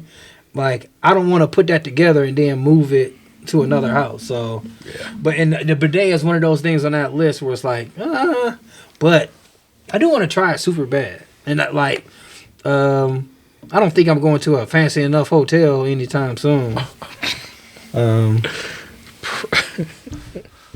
But one day. Well, I'm certainly glad you got the problem solved, got the light installed, everything's looking good, and your garage still apparently works. So there you go, which was the whole purpose of all of that. Make sure your garage can open and close as it should. But damn, bro, the fact you had to fuck that contractor, man. Lucky we sweet on this show. Ain't clowning fools today government name. But yeah, I don't know. I said you'd be like, I would. You said you did whatever you're gonna do with the insurance company about it. I would definitely be like, you gotta not fuck with these people because you probably bought them because they probably gave you the best estimate, and it turns out that was the kind of work they did. No, the fucking the insurance company did. The insurance company selected that. Yeah, because I'm saying they go out and they get people who the switch service that the insurance company hired them. Yeah, it's too many layers disconnected from the actual fucking people who need to be knowing these things. Did you let your insurance company know that happened? What I'm saying, he did the part. He already did the survey with them, and it was already done. So no. Yeah, that's definitely something you should update them about. Like, I did the survey after we knew. Oh, okay, well, yeah. That's definitely an update they should know. It's like, hey, y'all almost had another claim. These motherfuckers y'all recommended didn't do this right and then lied about it. Like, I deserve to be compensated, you sons of bitches. Yeah, for sure. Well, let's keep it moving, man. Yes. Oh, hold on. Because you had to pay for that for another light. That you deserve to get money back for that. Sorry, yeah, you can cut that shit out, but that's real. No, I mean, I didn't have to buy another light. I chose to buy another light. No, you had to buy another light because they shorted that one out. And you did have to replace that breaker. And you have both those receipts. You need to fax that to them. Shit, not fax. Email that to them. We still faxing. Don't act like faxes don't exist no more. Yeah, like you can definitely get your money back for that. Like, hey, like they said they didn't do this, and you legit had to buy that again. Like, please send them an email. Like, hey, these are the two things I had to buy after they did this. I need to be reimbursed for it. They lied about they did this, and that's not what happened. It worked before it. Like, you got all this in the clear. You got your mouth. I know you can get your money back for that. And I know you might not want to, but you deserve it. He's right. But it's rare that he's not. So, I won't. I know you won't. It was already a given, sir. But the peace of mind knowing that it's done is worth more than me than drudging it back up for $56. Fair. That's true. All right, we're throwing it far down the court to my man Joey Jojo Shabadoo. Sir, what do you got for the show this week? What do you bring to the table? I don't really got much besides I'm just basking in the glory of a 4-day weekend right now. Well, nice. Now, why did you get a 4-day? All the little freshmen had to go on a nice little spiritual experience on Friday. And our hockey team got a state title, so we got Monday off. Sick. Oh, that's pretty cool. That's what's up. Every time I turn around, this kid's not at school. Bruh. There's some sort of holiday, there's some sort of convention, there's some sort of reward. I feel like this kid's out of school more than he's in school.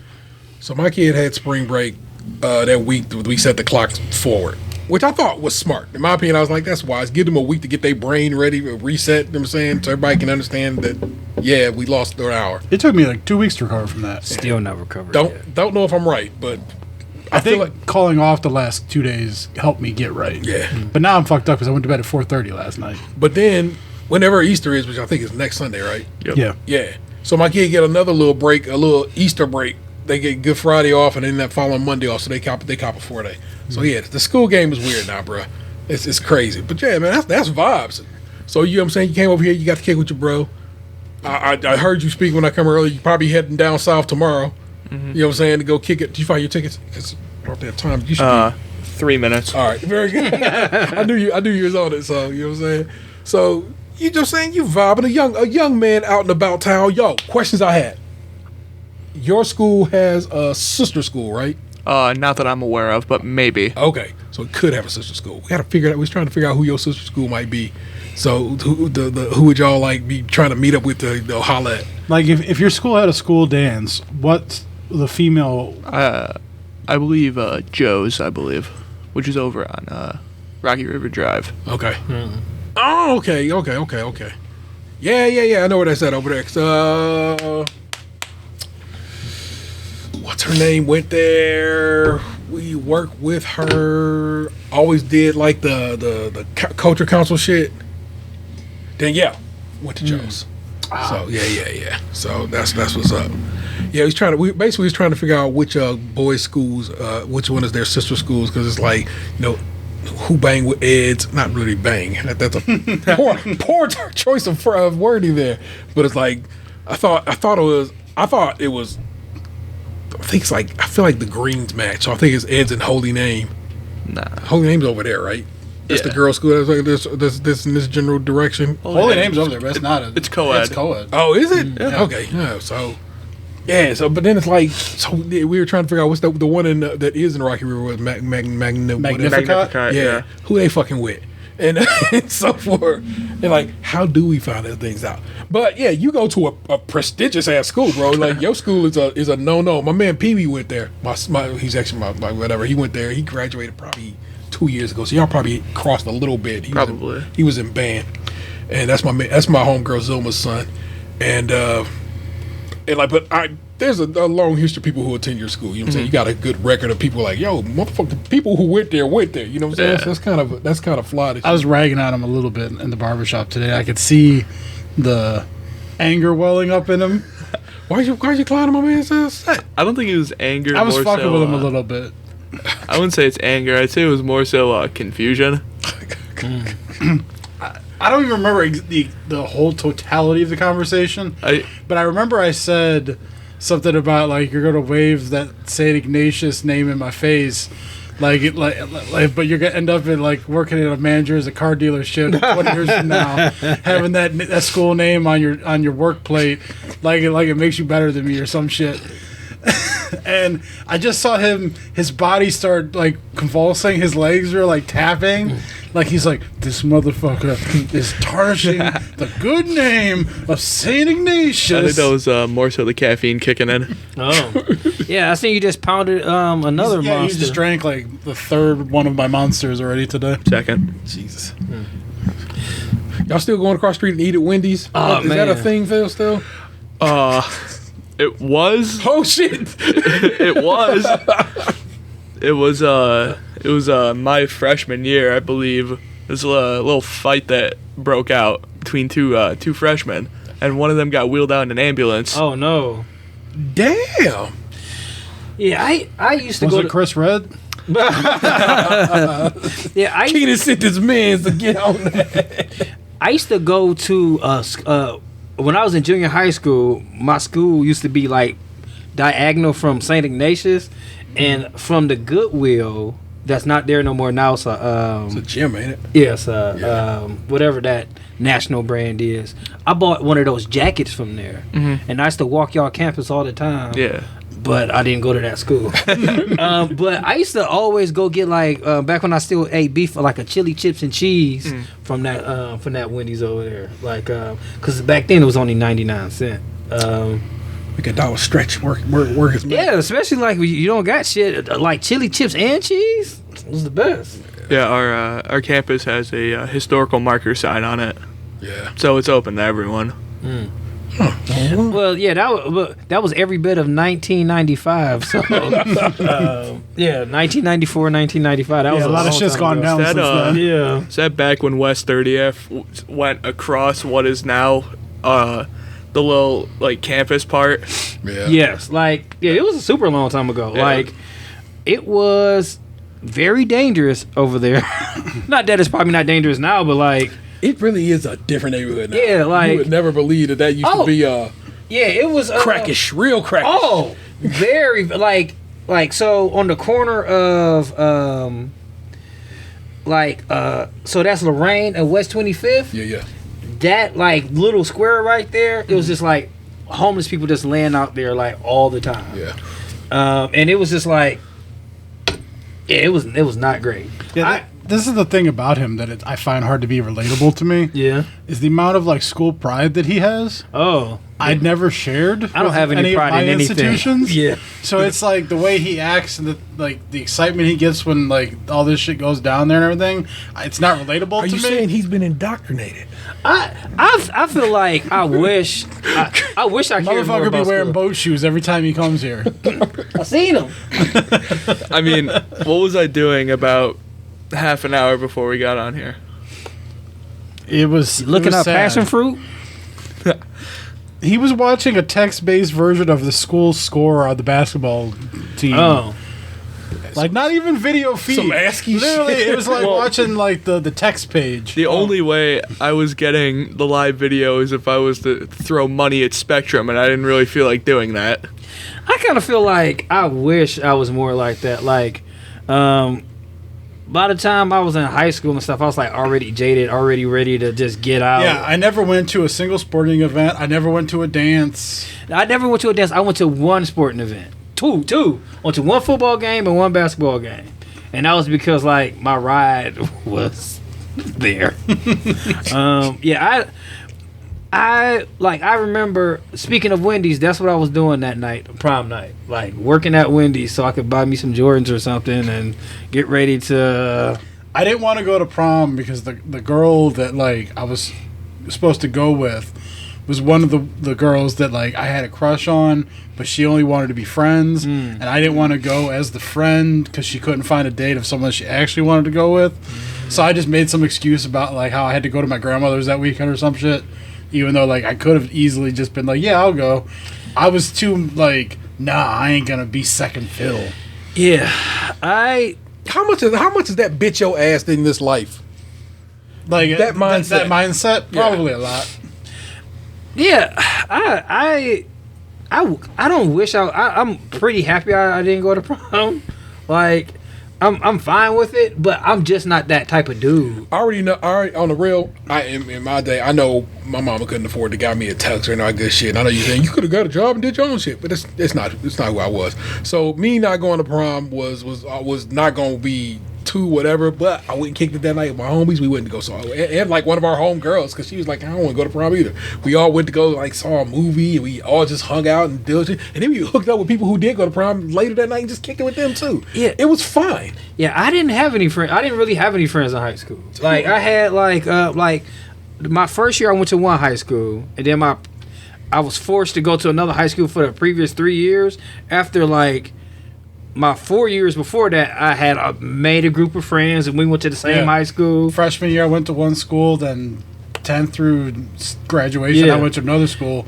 So 10th grade, I spent basically like not knowing anybody. Yes. Having to meet people. So it was like I lost like the foundation I had and had to rebuild. Yeah. Same. It was terrible. And like, it seemed like it was just a total different coach. It was different, like, culturally, because like I ended up going to Rhodes, and it was just like I just didn't get along with anybody. Like, that first year was not good. Then I didn't start making friends until like senior year, and then by that, like, it's too late. I'm not going to no parties. I'm not like really meeting people. Like, it was just like I had like a couple friends. But then those friends were friends with all the other people that had been there for years, and it's kind of like, well, you really can't go to this party with me. Yes, me and you are friends, but then these other 10 people still don't like you, so you can't come. So, like when it came to high school, it's just like, I just want to get out this shit and start my life. I just want to start my life. I don't care about any of this stuff. I just want to make money. That's all I want to do. And then like, couple weeks after graduation, I started working at the post office. A couple months after that, I started doing what we do now, and that's it. I don't know if that's a good thing at this point in my life. I'm starting to figure out that it probably wasn't. But like my kids, I tell my kids all the time why I didn't go to college, and they like, man, you sad. I'm going to go to college. And like, they'll just bring it up out of nowhere, like, hey, is that why you ain't going to college? And I'm like, man, shut the fuck up, man. Mean. But they're not mean, but they just like, they'll just bring it up like, you know what? I'm going to go to college because you never got an opportunity I to think go. college is a solid thing for people who kind of have an idea of what they actually want to do. That is true. But it's a fucking hell of an expense to try and figure out what you want to do.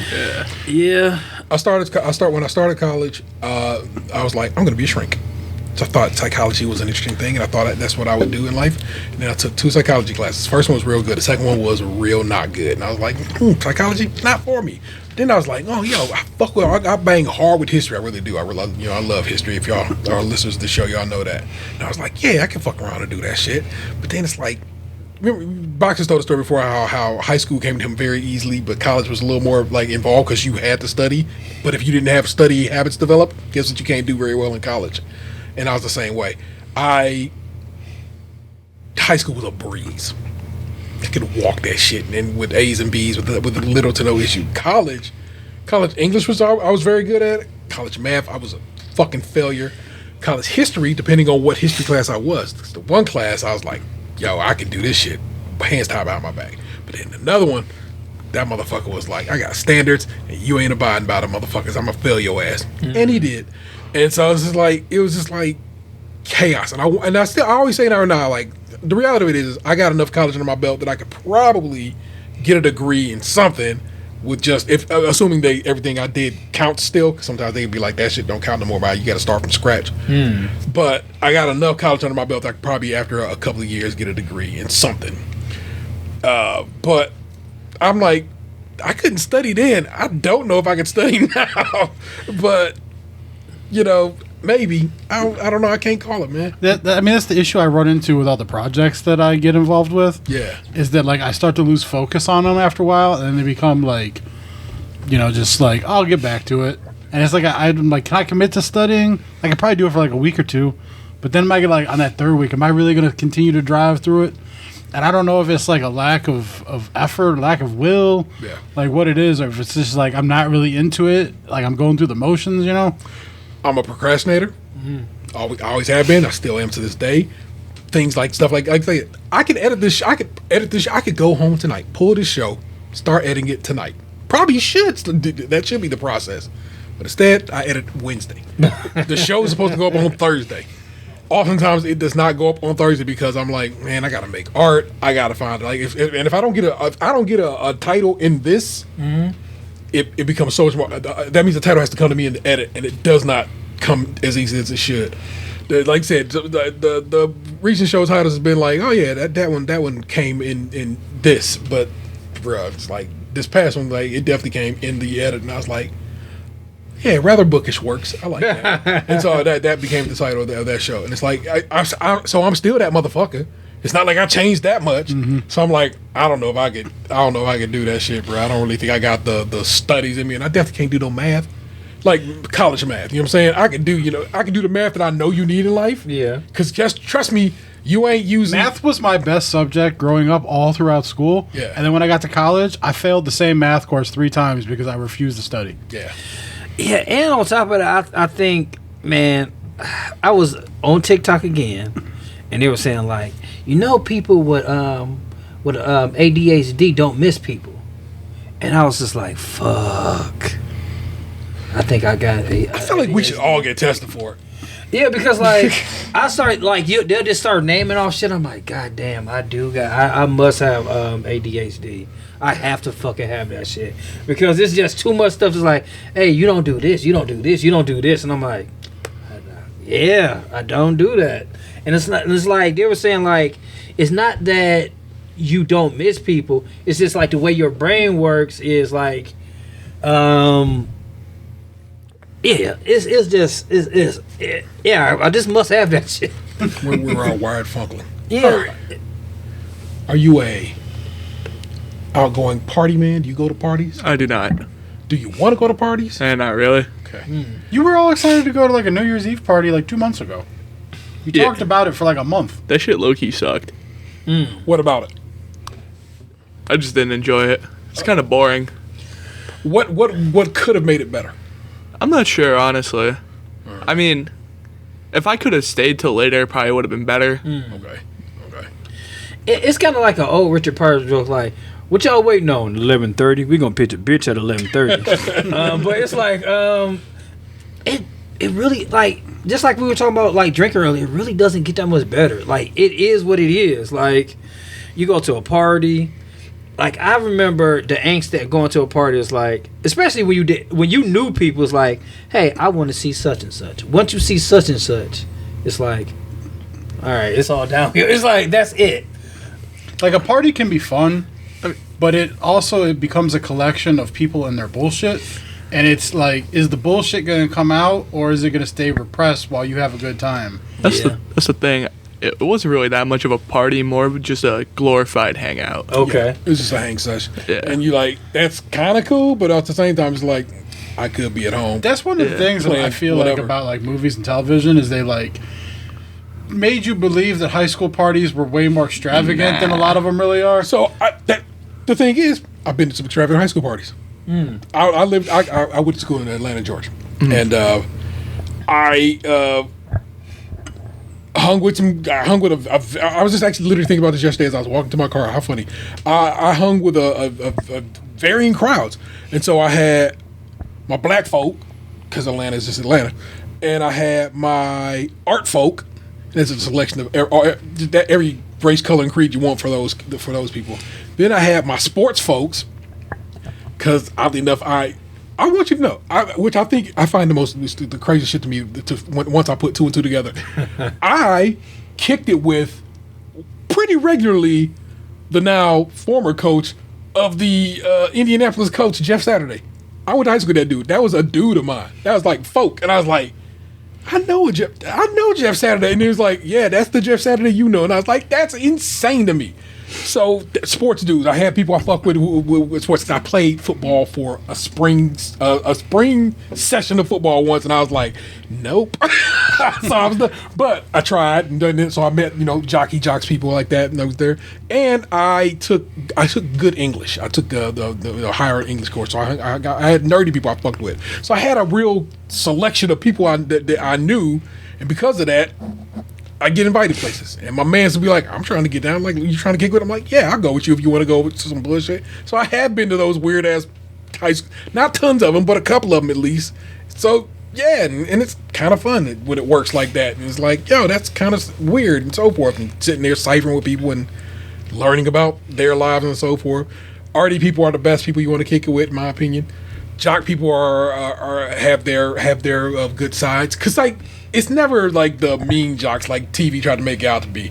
The jocks always seem to be like, yeah, they were having a good time. Be like, come on, let me drag you along with my good time. Jocks for me always were like, they were loyal people, but their hangouts tend to be more rambunctious. Yes, exactly.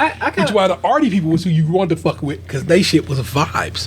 I think what was that? I think it was 21. The recent 21 Jump Street, not like when they were in high school. Yeah. I think that was a really honest depiction of what high school parties were like. How high school was when I grew up, not how like TV fruit? and stuff. I like fruit. Yeah, it was but like even now, like when people have parties and stuff like that, like I don't want to go because usually their goal isn't my goal. Like, I like playing games. And every game party I went to where they're playing games, they end up drinking and shit and not playing the game. Yeah. Mm-hmm. And I just want to play the game, and y'all want to fucking drink, and that's not my goal. Yeah. That's why the birthday party that I went to last week was nice. Because whilst they were drinking and doing things, we were actually playing games. Like, Mario Party got played. Magic the Gathering got played. Racco got played. Like, I forget the name, but it's like something Tokyo. It's like a little board game thing. Okay. Got played. Like, games got played, because that's the board game group. Yeah. Board games were played. They're the reason why I sat here going through this box. Yeah. Because I'm setting this shit up so that like it's ready to go for us when we want to play it. It's all together. Yeah. Like, that's the board game group. Fuck with it. Okay, so you're not a party man. But Party man. you do attend sporting events. I do. But also that's kind of like your career goals is like make sure you're in there taking pictures and taking care of business. So it's both like, yeah, I fuck with sports, but also I have to be able to, get my portfolio popping and so forth. So you really are out there doing that. What other parts of the high school experience are like, yeah, I kind of like this and kind of like, or you're like, no, thank you. The thing about high school is I always find myself always up to something like I never would have seen myself doing. Like last year with one of my buddies, we ended up going to a cornhole tournament. Oh, Right? And I'd say we performed pretty well, you know, for me being in the competitive cornhole scene for the first time. Bro, I watched the Try Guys did a video about that recently, talking about, and the lady is actually from, I think she was from Ohio or so forth, and just like cornhole. One, I'm a decent cornhole. We get out there, we get out there on the bags. We do all right. I want you to know. And also, you might call it bags in your neck of the woods, but we call it cornhole in Ohio. Because come on, but that's amazing to me that you got out there with like I'm out here, I'm cornholing at a high level enough to like saying you do that. They have a league for cornhole now. Oh, I know. You can play cornhole, pro level cornhole. It's on ESPN. It's just insane, and not the Ocho people. No. Probably ESPN too though. Probably the saves. So I get that. Yeah, that's what it is. It's at your age, you're more likely to be like, let me try it. Yeah. And it doesn't usually have too bad of consequences. You know what I'm saying? You don't do it for drugs and alcohol. You should be okay. I stay away from that. You should. I want you to know. It's like I said. I say this and it always seems braggadocious when I say it, but I don't say it to be bragging. I say it because it's just who I am. I've never been drunk my entire life. I'm nearing 50 at this point when you start looking at the numbers, and I've never been drunk. I've never thought let's get drunk. Because it never, because all I did was see people get drunk and all they ever do will be barfing everywhere, throwing up hard as hell, or just putting themselves in dangerous situations. And like, none of that seemed adventurous or fun to me. My one man got so sick, he was like throwing up so hard after he got drunk. I was like, never. So I was like, it never had interest in me. Yeah, one of the last parties I went to was my friend's birthday party, and shit, this was still about 20 years ago, but he was drinking, and everybody was like feeding him drinks because it was his birthday, and it's just funny. He was fine 1 second, and then I've never seen a person lean so hard into a chair, like leaning back in my life, and it was so fucking fast, and it's just like.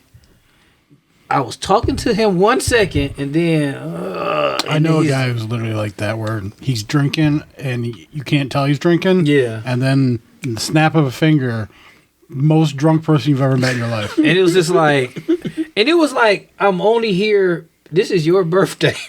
And I was like, I'm here to hang with you. And then it's just like, I probably can't hang with you for 2 days now. Yeah, like I don't like big parties. I like small gatherings. Yeah. Like I like quality. I don't like quantity. Yeah. But we are all, I mean, when it comes down to it, slightly introverted. I'm not saying we're full on introverts because that's just not true. Because again, you just had a total stranger walk through in a store and you had one with her. Introverts can't do that. I kind of feel like I'm realizing more and more, like as I get older, how much I have, like, I don't know if it's did myself a disservice, but acted to make other people comfortable. And it's feel like I wish I could have truly been myself all these years. And I would rather just not talk or not do this. But like I've always been like in environments, like especially at work, it's like, no, I have to be on. I have to be like, I have to talk to this person to make them comfortable, because like if I don't talk, then they're not going to be comfortable, and they're going to treat me weird or treat me different.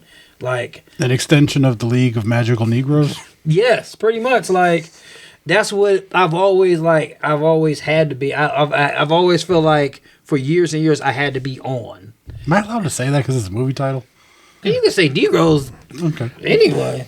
Just You can ask say the that. council. You can say it because it's a movie title, and I'm not giving you any more of the grace than that. I mean, I don't know. Like, I don't feel like you would say it out of context. Like, hey, stop being a Negro over here. You my Negro, right? No, but like, yeah, I don't know. I just kind of feel like I want especially you being a young man, know what you're comfortable with and stick to it. I remember it was I think it was a Thursday in October of 2022. I'm scrambling to get my geometry homework done. So I'm sitting in chemistry class. We're not doing anything. I just sat in the back and did nothing most of the time. I see my school counselor walk in, looking for me. He said, "It's time to get a haircut." I knew exactly what the hell that meant. What does it mean? That means I was getting randomly drug tested. Oh, wow.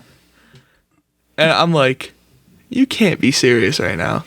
So do they take a piece of your hair out? Yeah. Oh, wow. So from way downtown. So I'm walking out. My chem teacher looks at me. He's like, "You can leave all the crack on the table right here." So I'm walking. I'm power walking. I want to get this done as quickly as I can because, I got geo homework to scramble for. Yeah. So they take my hair. I go back. And, if you pass it, they don't even bother to send you the results. They're just like... It's only if you fail they gonna bother with you. Yeah.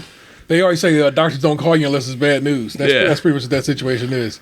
So they just took my hair. I moved on with my life. Have you ever been drug tested since? No. Okay, I'm sorry. There you go. You've done your part. What made them? I wonder what made them do that the first time though. Allegedly, they pull 70 names a week. So, as you being I know we talked about TV and stuff like that, but when I remember when I was younger, I thought it was gonna be crack every fucking where. I thought it was gonna be I didn't see anybody do coke until I was an adult, and I seen somebody do coke in the bathroom once, and I was an adult, and that shit was like, I seen somebody do coke. I've never seen somebody do coke. I've never seen anybody do it, but I know people who have. I was in the bathroom and at a club. The dude that was the security guard came into the bathroom next to me,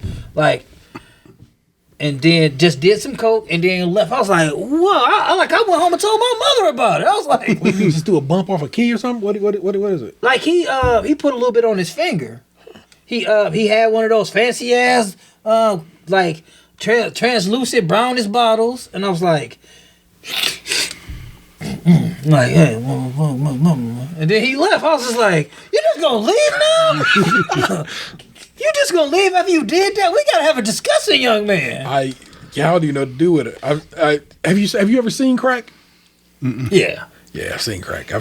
And it's like I had a dude. We called him what the fuck do we call dude? His name was Abdul. Mm-hmm. We did not call him Abdul. We called him Habib. Which is racist, but he went with it. He called himself Habib because he wanted a street name. I would like a street name, please. Yeah. So Habib was his street name, and I think he was just attempting to become a crack dealer, and I was like. An aspiring crack dealer. I'm not joking. That's exactly what it was. He just wanted to be. Gotta start somewhere. Right? He wanted to be hood. No, he wanted to be hood. Yeah, but it's always somebody like that around, where you don't have to sell crack, but you want to sell crack. You want to be like us, but we're not even like what you saying we are. His mama was doing everything in her power to keep her children. She had 3 children, two boys and a daughter, from ever having to be involved in shit like that, and worked her ass off, and they still just want to be assholes. So her oldest went to jail for a stretch. Habib, I think when it all said and done, Habib ended up getting sent to go live with his daddy in another state. And her daughter, who was a little, out there in the streets, ended up getting sent somewhere too. Ended up getting sent to another state to go live with family in another state too. Because she's like, y'all is fucking up here in this situation. So I feel so bad for her because all she, like I said, I think she cleaned houses and then she worked places too. She did multiple jobs to try to make sure they was tight.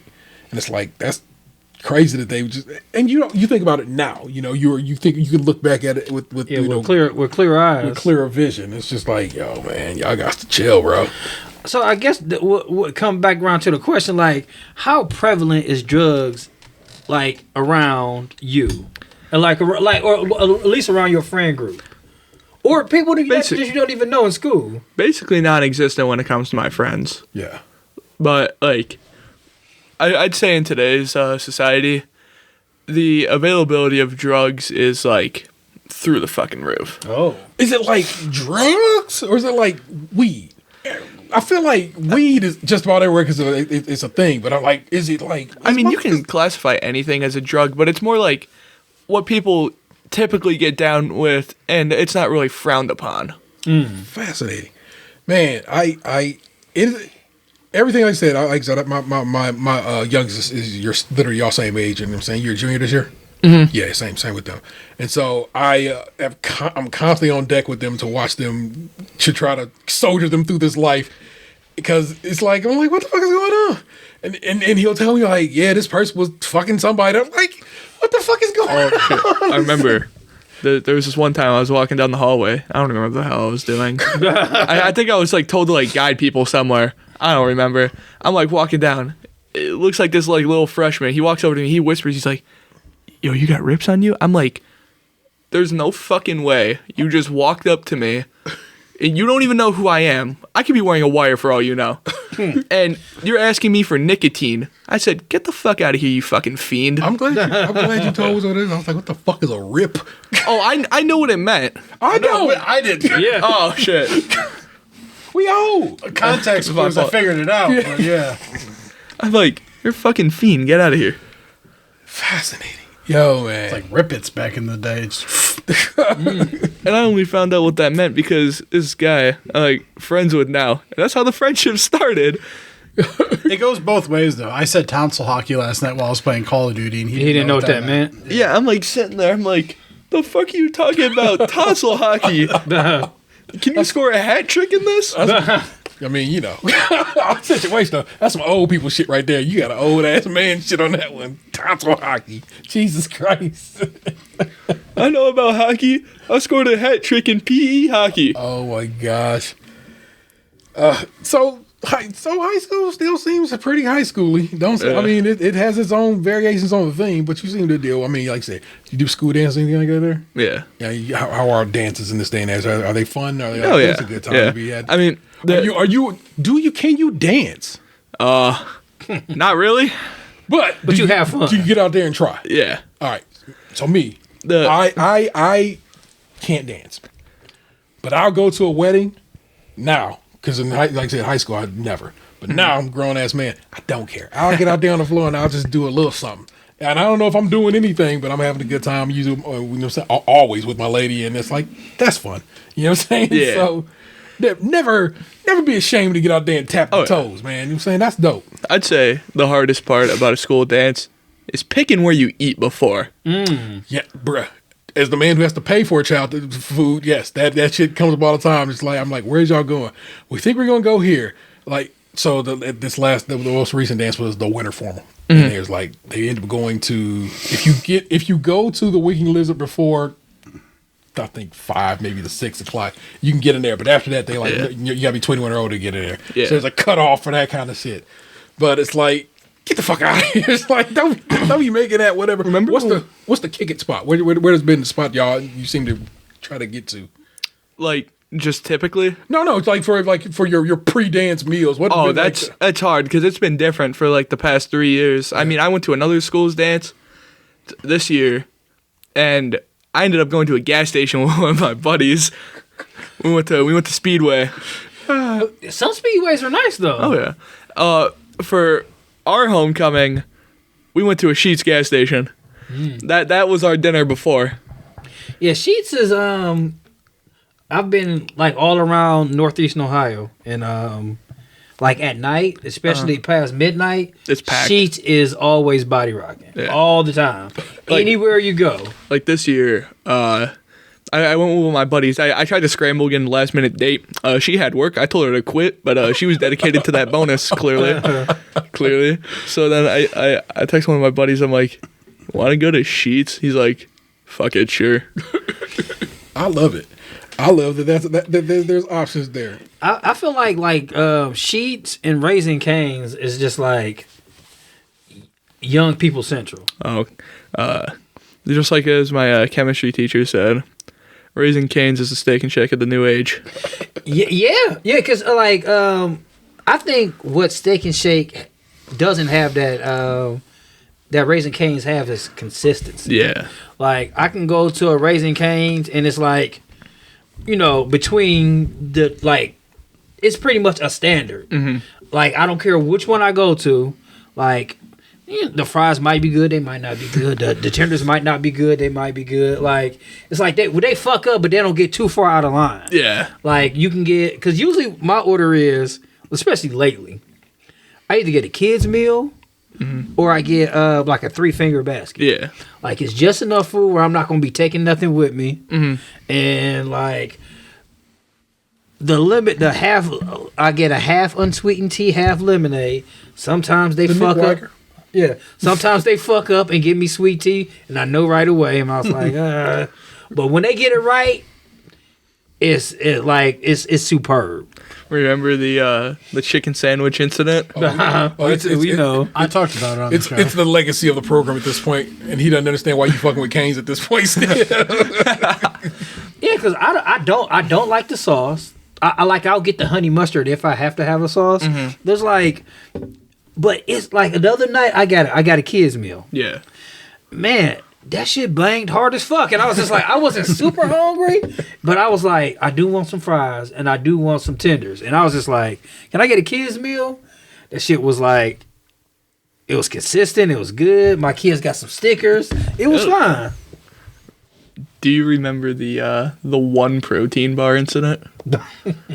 Yeah, from the Sheetz gas station. Yeah. Yeah. Because when you said one, I thought you were specifying quantity and not brand. Yeah. Yes. Yeah, he came out. I mean, it was still an edible protein bar. Like, he brought me a Built bar. Okay. But which I had eaten before, so like I knew what I was getting into. It was more like a marshmallow. Okay. But I specifically asked for one bar, and I guess I could see how he came to that conclusion.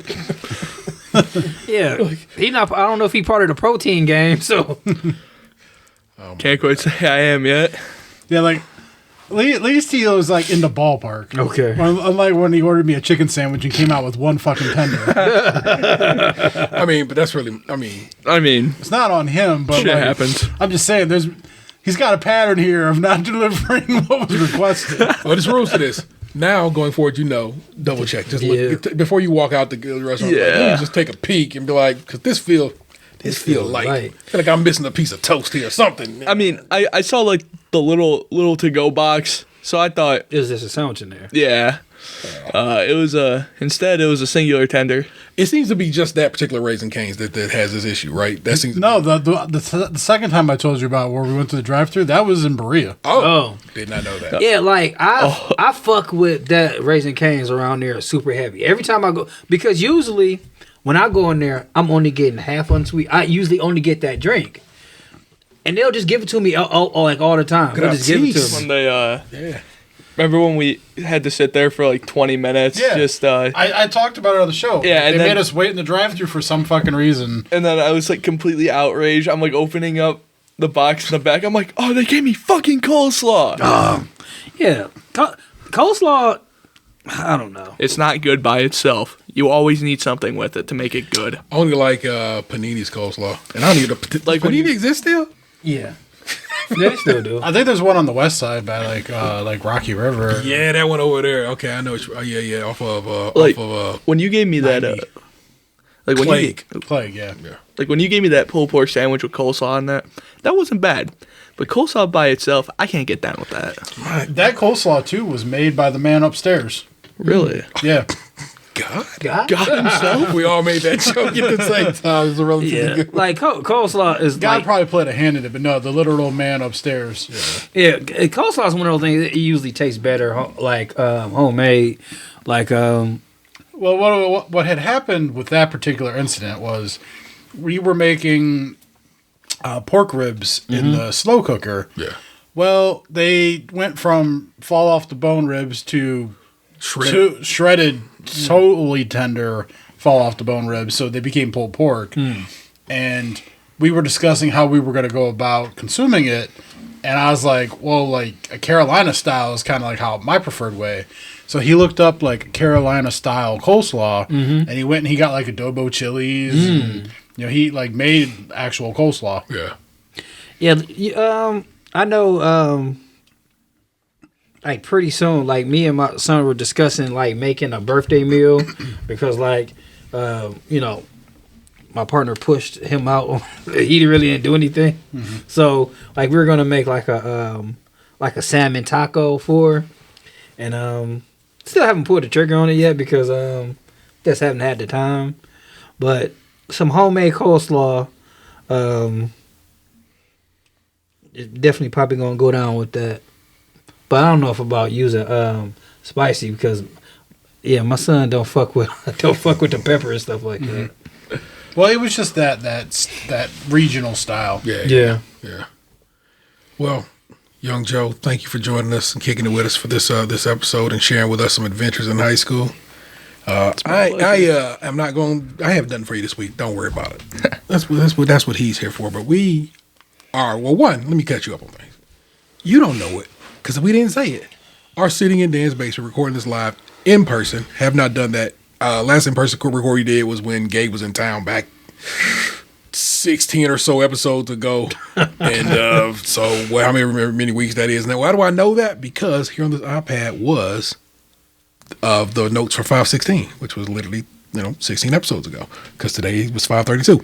So that's how I know when last recorded. But we are doing this live in person in Dan's basement, meaning you'll get no video this week. Because I was going to film it. I was like, I should film it. And I was like really about to do it. And I was like, I got to bring a whole studio's worth of lighting and cameras to do that. And though at first I was going to do it, at second I was like, no, I'm not. So, sorry. But each week, we head over to Reddit, into the subreddit, Ever the Asshole. Joe, I can tell you we was doing that shit before it was cool. And I have to let everyone know we was doing that shit before it's cool because it's super cool now. But we don't get the credit we deserve for doing this shit before shit was sweet. You gotta throw some gameplay over it to make it interesting. some Minecraft and I have to talk, pick the robot voice and so forth and so on. Aye, 34. I have a selection this week. This is what the internet is like weirding me out about. Is like he's aware. He's like a sentient being. Like he gets references. It's weird. Like I'm used to the fucking little kid, not this thing. Hey. Yeah. I'll never forget when you told the story about like you went to your mom's house and I like you said like he was outside and like you had said something to him and it made him upset, and then when you went in the house, your mama admonished you like he had a rough day today. Why'd you talk to him like that? And that's what I remember about him. I still think of him as that little kid who got upset outside. Like this is the kid who like cried and threw a fit because I wouldn't wipe his ass for him when he was like 6. Oh. And he's over here now talking to me about like people doing I'll drugs wipe in your high ass. school. You get off my back. I do the wiping now. It's just weird for me is all I'm saying. Oh man. I'm having to get used to this whole dynamic. I fuck with it. Yeah, because you didn't really like know of who I am now until recently. Because I mean, like I'm in my my mid 30s. I'm not like checking in on the happenings of like a 12-year-old. I sort of just like showed up. It really was like someone just dropped some dude on my porch and is like, here you go. And not to mention, like, you're not a finished product, man. Like, you're going to keep on, like, you're going to continue to change, and, like, in another couple years, you're going to be a different ass wiper dude. Like, it's going to be different. Yeah, I'm going to freak out. Soon he's going to be wiping asses. Yeah. His parents are pretty old. Yeah, I'm out here freaking out about, sentry guns on toilets and whatnot. Yeah. Anyway, here's your selection this week. Emma asked home for telling my extended family how many men, roughly, my sister has slept with after she outed our youngest brother as a virgin. This is one definitely did come from the internet. And it's also from Great Value Emma the Asshole. Not the good Emma the Asshole. Emma the Asshole for telling my parents the only way I will let them meet my son is if they give me their dog to put down. The fuck? What an ultimatum. So that one, the original one has been struck, but somebody else posted the whatever. So I have the original one so we can read the comments of it, but also then I have a version of it so we can read the actual Emma the Asshole. And of course, Emma the Asshole for telling my wife the tiramisu was too expensive. Fair enough. That's one we're gonna start with. Yeah, we will knock out the what seriously didn't get a lot of love. Like, how dare you tell me that? I just thought it was interesting. If you would have said the words overrated, then I would have been like, I agree. But overpriced? All right. Man, it actually was that it? Did he not write anything? Like I said, it doesn't even look like. Okay, I'm an asshole. Believe it or not. OP has offered the following explanation for why he thinks he might be the asshole. Like, literally, there's like no more to it. It's that. That's crazy. Am I the asshole for telling my wife the tiramisu was too expensive? That was the question my man presented to the class, and I seemingly went no further than that. I told my wife the tiramisu was too expensive. She said it made her feel small, and I'm the asshole because I don't value her that much. I mean, I don't like tiramisu, but yeah, like if your wife wants to get a fucking dessert, just let her get the fucking dessert. Why? Like, are you pinching pennies? Like, if that's the case, don't eat out. I'm gonna scroll because I could have swore, like I said, this had a whole write up that is not there now. Well, here, actually, I'm gonna click on dude's name. And Am I the asshole for not writing out a full description on Am I the asshole? For real. Yeah, like dude's name is like gone and everything. That's crazy. This must have been some sort of fucking like chaotic tiramisu. So that one didn't work out, people. Sorry, you know what I'm saying. But here, let's jump to the. Which all you want, the sleeping with men or the put your dog down? To put your dog down. All right, that's a fun one. So the initial is Emma asked for telling my parents the only way I will let them meet my son is if they give me their dog to put down. I have a feeling like this is like a vicious like guard dog type thing, and they don't want the kid around it.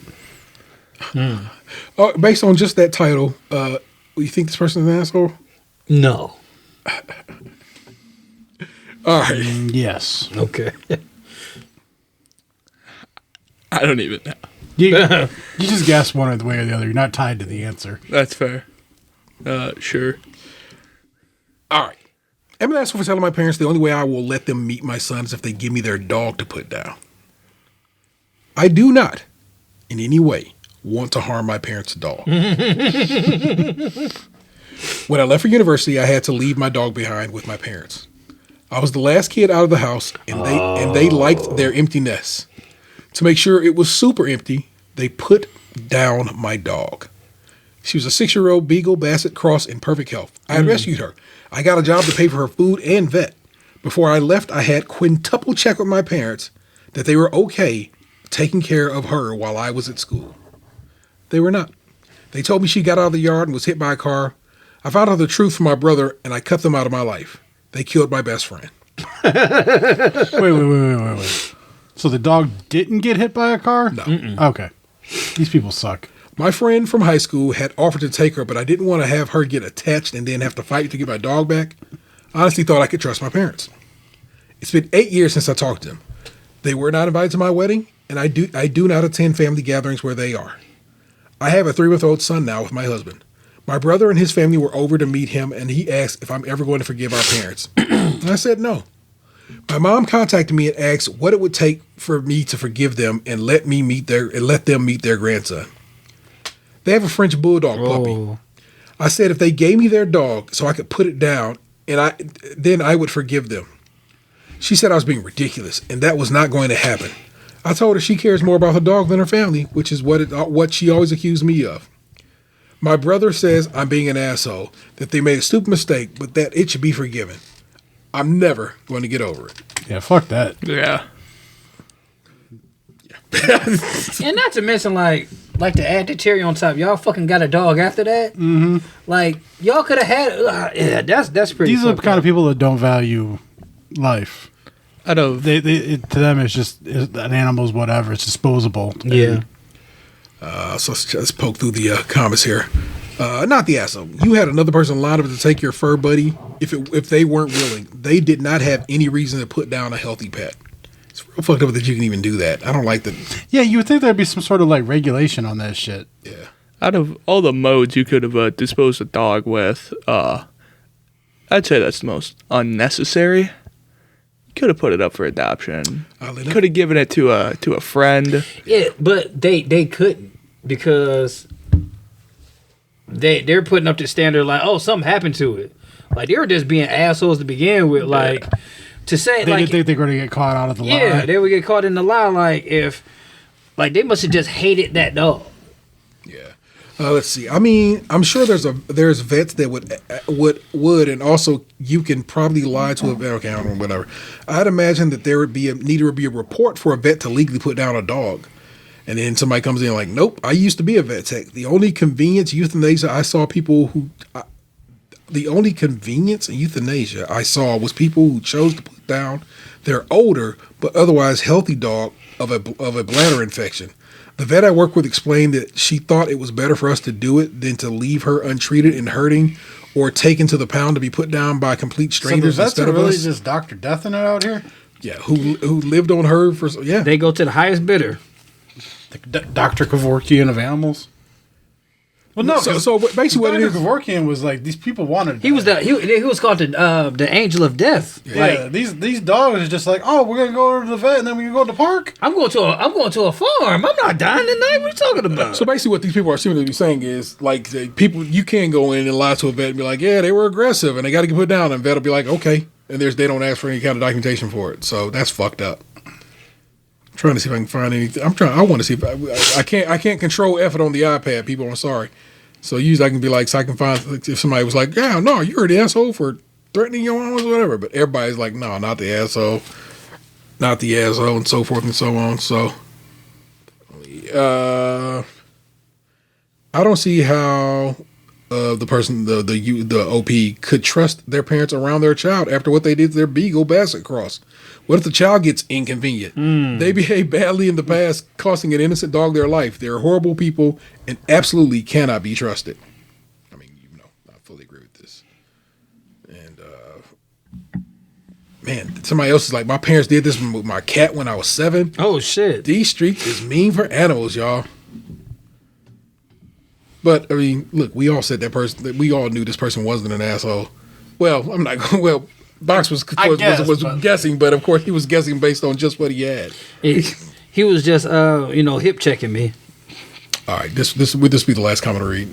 Not the asshole. I can completely sympathize with holding a grudge forever for this. I have a friend whose parents did the same thing. Her cat, who was her baby, was put down while she was away because she was throwing up. She had hairballs. She was a long-haired cat. They didn't like that she wasn't a piece of furniture they could control. They had an entire wing of their house dedicated to looks. No one was allowed to set foot in there. It was for guests only. So they took her to the vet, gave some sob story about her uncontrollable vomiting, and said it was time. The vet put her down. My friend was devastated. What makes this worse? They adopted another cat. What's with people killing animals and then getting replacement animals? Which soon became hers. So when she went to college, we were prepared. I took him in immediately. Parents couldn't have cared less. He's now 17 years young and still going strong. Some people are disgusting beyond words for treating animals like disposable, non-living things. And OP, I'm so sorry for your loss. It was completely unnecessary, and I don't blame you one bit for showing them what they did. Stand your ground. What's kind of funny is like in crime dramas, like they always like, hey, I got shot. I got a vet you can go to. I guess that shit is real, man. Like vets don't they just go to the highest bidder no matter what. Like you got a bullet in you, or you just hate your grandmother's snitzu, your Shih Tzu, one of those. I thought you were putting Schnauzer and Shih Tzu together, so I thought you just came with. Yeah, it's a cool new hybrid dog. Shih Tzu. I thought it made sense to me. Schnitzu. It's so cute and hypoallergenic. You put your girlfriend's gecko down. Yeah, that gecko, I couldn't see it. It was so clear in that tank. That's not that. No, that's a. Not gecko. Iguana. Oh, chameleons. see? Chameleons is what you thinking. It was a Shih Tzu iguana. I had to put it down. His tongue was hanging out too much. I had to put it down. His insurance rates were too high. All right, last one. Am I the asshole for telling my extended family how many men, roughly, my sister has slept with after she outed our youngest brother as a virgin? This roughly implies rule of 3. What's the margin of error on this? We'll see when we get in here. Think this person's an asshole? Yes. Yeah. Yes. Fair. We had a family dinner this evening. My family has 4 kids in total. Me, my older sister 29, younger sister 24, and youngest brother 22. Extended family attended our family dinner. So all of our significant others, our cousins, aunts, and uncles, etc. During the dinner, my elder sister and youngest brother got into a mild disagreement. My sister seemed, at least to me, to be coming across as very aggressive out of frustration and losing said argument. The two of them were too absorbed in their argument to realize the rest of us were getting a bit fed up. Eventually, my sister got really fed up and said, "Shut up, I'm not going to argue with a 20-year-old virgin." My brother hadn't done any personal attacks up until that point. It was completely unprovoked. I think it might have been the alcohol, as my sister is a mean drunk. Oh. Anyway, I immediately told my sister to grow up and that she was making an embarrassment of herself. She replied by saying everyone knows he's a virgin, and she didn't say anything wrong. This annoyed me as my bro definitely has confidence issues and doesn't need to be made fun of like this. So I responded by saying how she slept with well over 100 men while she was in college, and that since everyone in the family knows that it's not a big deal, right?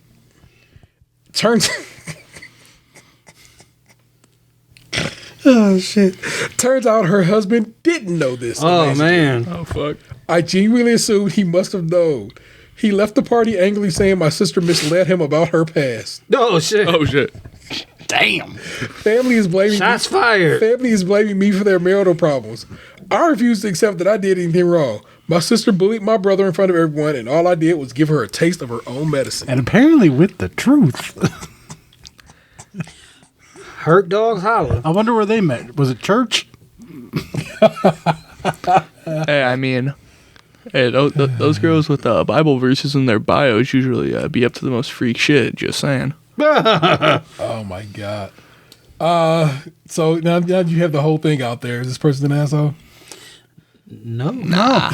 I feel like this person was being a bully, and they got a taste of their own medicine. I mean, And just the brother's not the reason that they lied to their spouse. I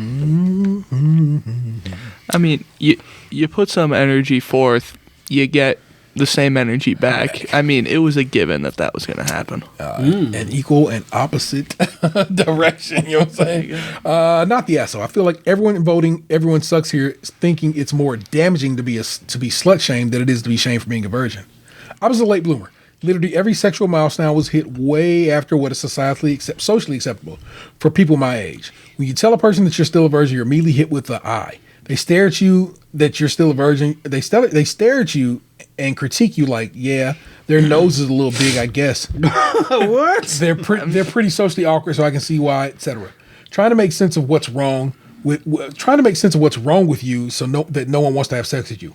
I feel like once you have sex, you'll feel differently. That's so cute. It's good that you're waiting because you should make it special. I didn't, and I totally regret it. So really, this is a blessing in disguise, etc. That's what they're saying. People say. Very good. I was like, what the fuck? That's the thing I never quite understood. It's like, if you're not getting it on like that, like, why do you care what I do? Facts. It makes you feel like a little kid trying to sit at the grown-up table. Oh, you aren't missing anything. Trust me. It's better to wait anyway, etc. Just a ton of patronizing comments that you all make that all in all make you feel less than, which is exactly what slut shaming is meant to do. If the sister didn't want anyone to poke at her past, then she shouldn't be delving into her brother's lack of one. Being a virgin isn't a big deal, the sister said.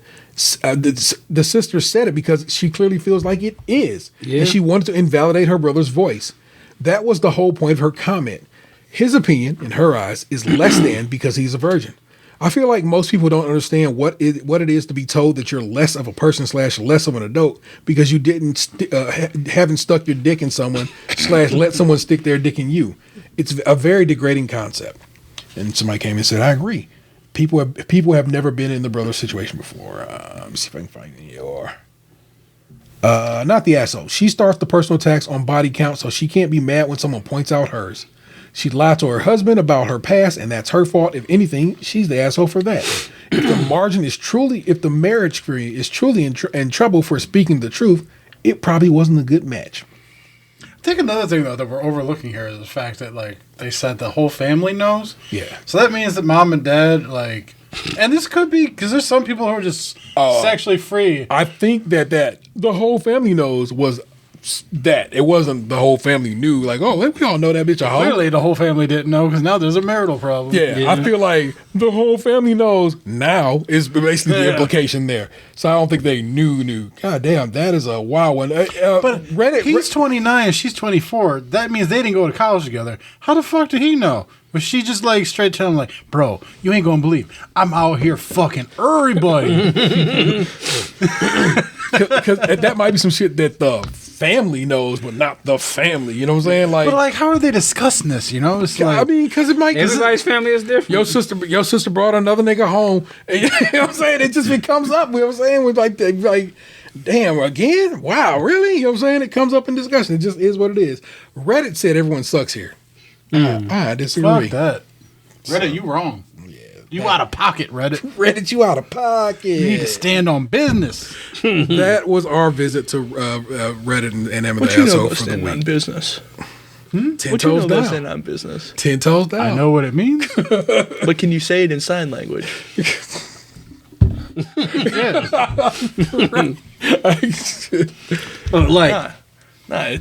It's Oh, okay. Look at the educational system teaching us a thing. I've been practicing my Sorry, mewing lately. I wasn't practicing my stand on business. DK Metcalf taught me that one. Anyway, that is our Emma the assholes for the week. Let's head on over to our entertainment Rex for the situation. What I have watched this week that you need to be knowing about. Damsel on Netflix stars Millie Bobby Brown. A damn fine movie. You should probably watch. I'm not gonna joke. As a fun little fantasy movie. You know what I'm saying? It ends up being real cool. There's dragons, a dragon, and there's Angela Bassett is in it, playing her stepmama. A good stepmama or a bad stepmama? A good stepmama, which is real nice. A real nice change because you know that ain't normally how it goes down. Yeah, because I don't fuck with Millie Bobby Brown. Robin Wright plays evil queen. Lots of good fun to be had there. A real fun movie, and Millie Bobby Brown's. It's fun to see that Elle from from Stranger Things is now a full ass actress doing a damn thing. So that's a delight. The Creator is another one of the movies that got nominated for effects, and I was just like, I watched the VFX, and I was like, I need to see this movie.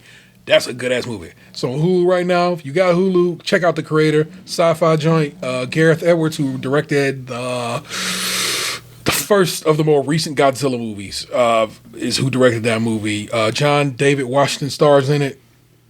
You should see that movie. That's some Android shit popping off in that one. It's dope. Godzilla movies, coincidentally enough, also starring Millie Bobby Brown.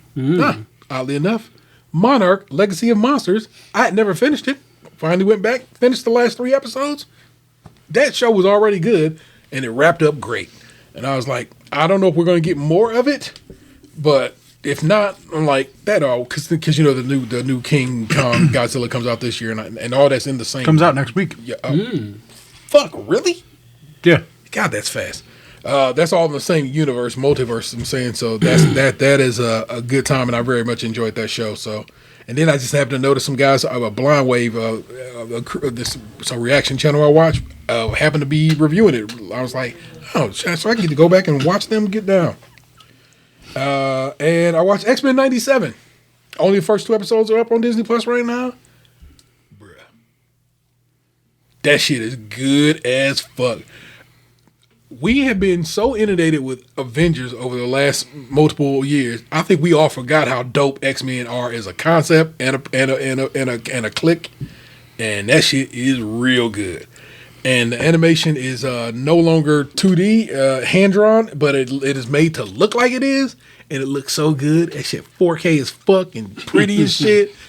All the voice actors are really well. It's really well done. A couple of them are a little. Hey, it's a cartoon, and you got to treat it like that. Don't think that I said. Don't treat it like this is. I'm comparing them to the '90s version. Yeah. What, Morph?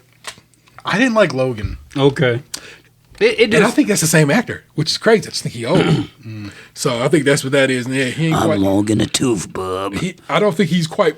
Yeah, you are right. It's not hitting quite like it needs to. But I know after like It's like Wolverine with a frog in his throat. It's just off enough to make you notice it. But I'm Storm though, perfection, bruh. Goddamn. And just like I said, that shit right there, bro. Them first 2 episodes, hitting. Yeah, it made Emery cry when Storm lost her power. Yeah, man, I was trying not to, spoil I'd be trying to do my best, and you be just like, fuck that. But I was surprised at some of the storylines that are playing out. Because I don't read the comics, so I wasn't really aware of one of the storylines that's like hitting in here. And when it happened, I was like, oh shit. And then to saw what happened after it hit, I was like, it broke my heart a little bit. Bruh. Because that might be. All right, I'm about to maybe spoil some shit, but not really, because it's a maybe. Because that might be Madeline Pryor, and not fucking Jean Grey. Got me like, are we about to really do this shit? X-Man? Remember who? You know what it is, my nigga. Yes. Yeah, I said that. Do you know how excited I'd be if you fucking brought me Nate Gray into this shit? If you brought me the X-Man or Cable, depending on what side of the universe. Get the fuck right out of here. Yeah, like I told when that came on, I said that's T's. That might be T's favorite X-Men. Well, she said the name in the hospital. I didn't hear it. Yeah, she said Nathan. No, I know. But it's two Nathans. Remember, you got Cable, who ends up getting sent to the future. It's the techno-organic virus, so forth and so on. But also, once you do the Age of Apocalypse, you get my boy Nate Gray, the X-Man. Yeah, and I made sure I told the boys, like, when they were so sad about Storm, I'm like, well, maybe she goes back to Africa and she marries T'Challa now. I'm almost positive that's what we're about to get. Yeah.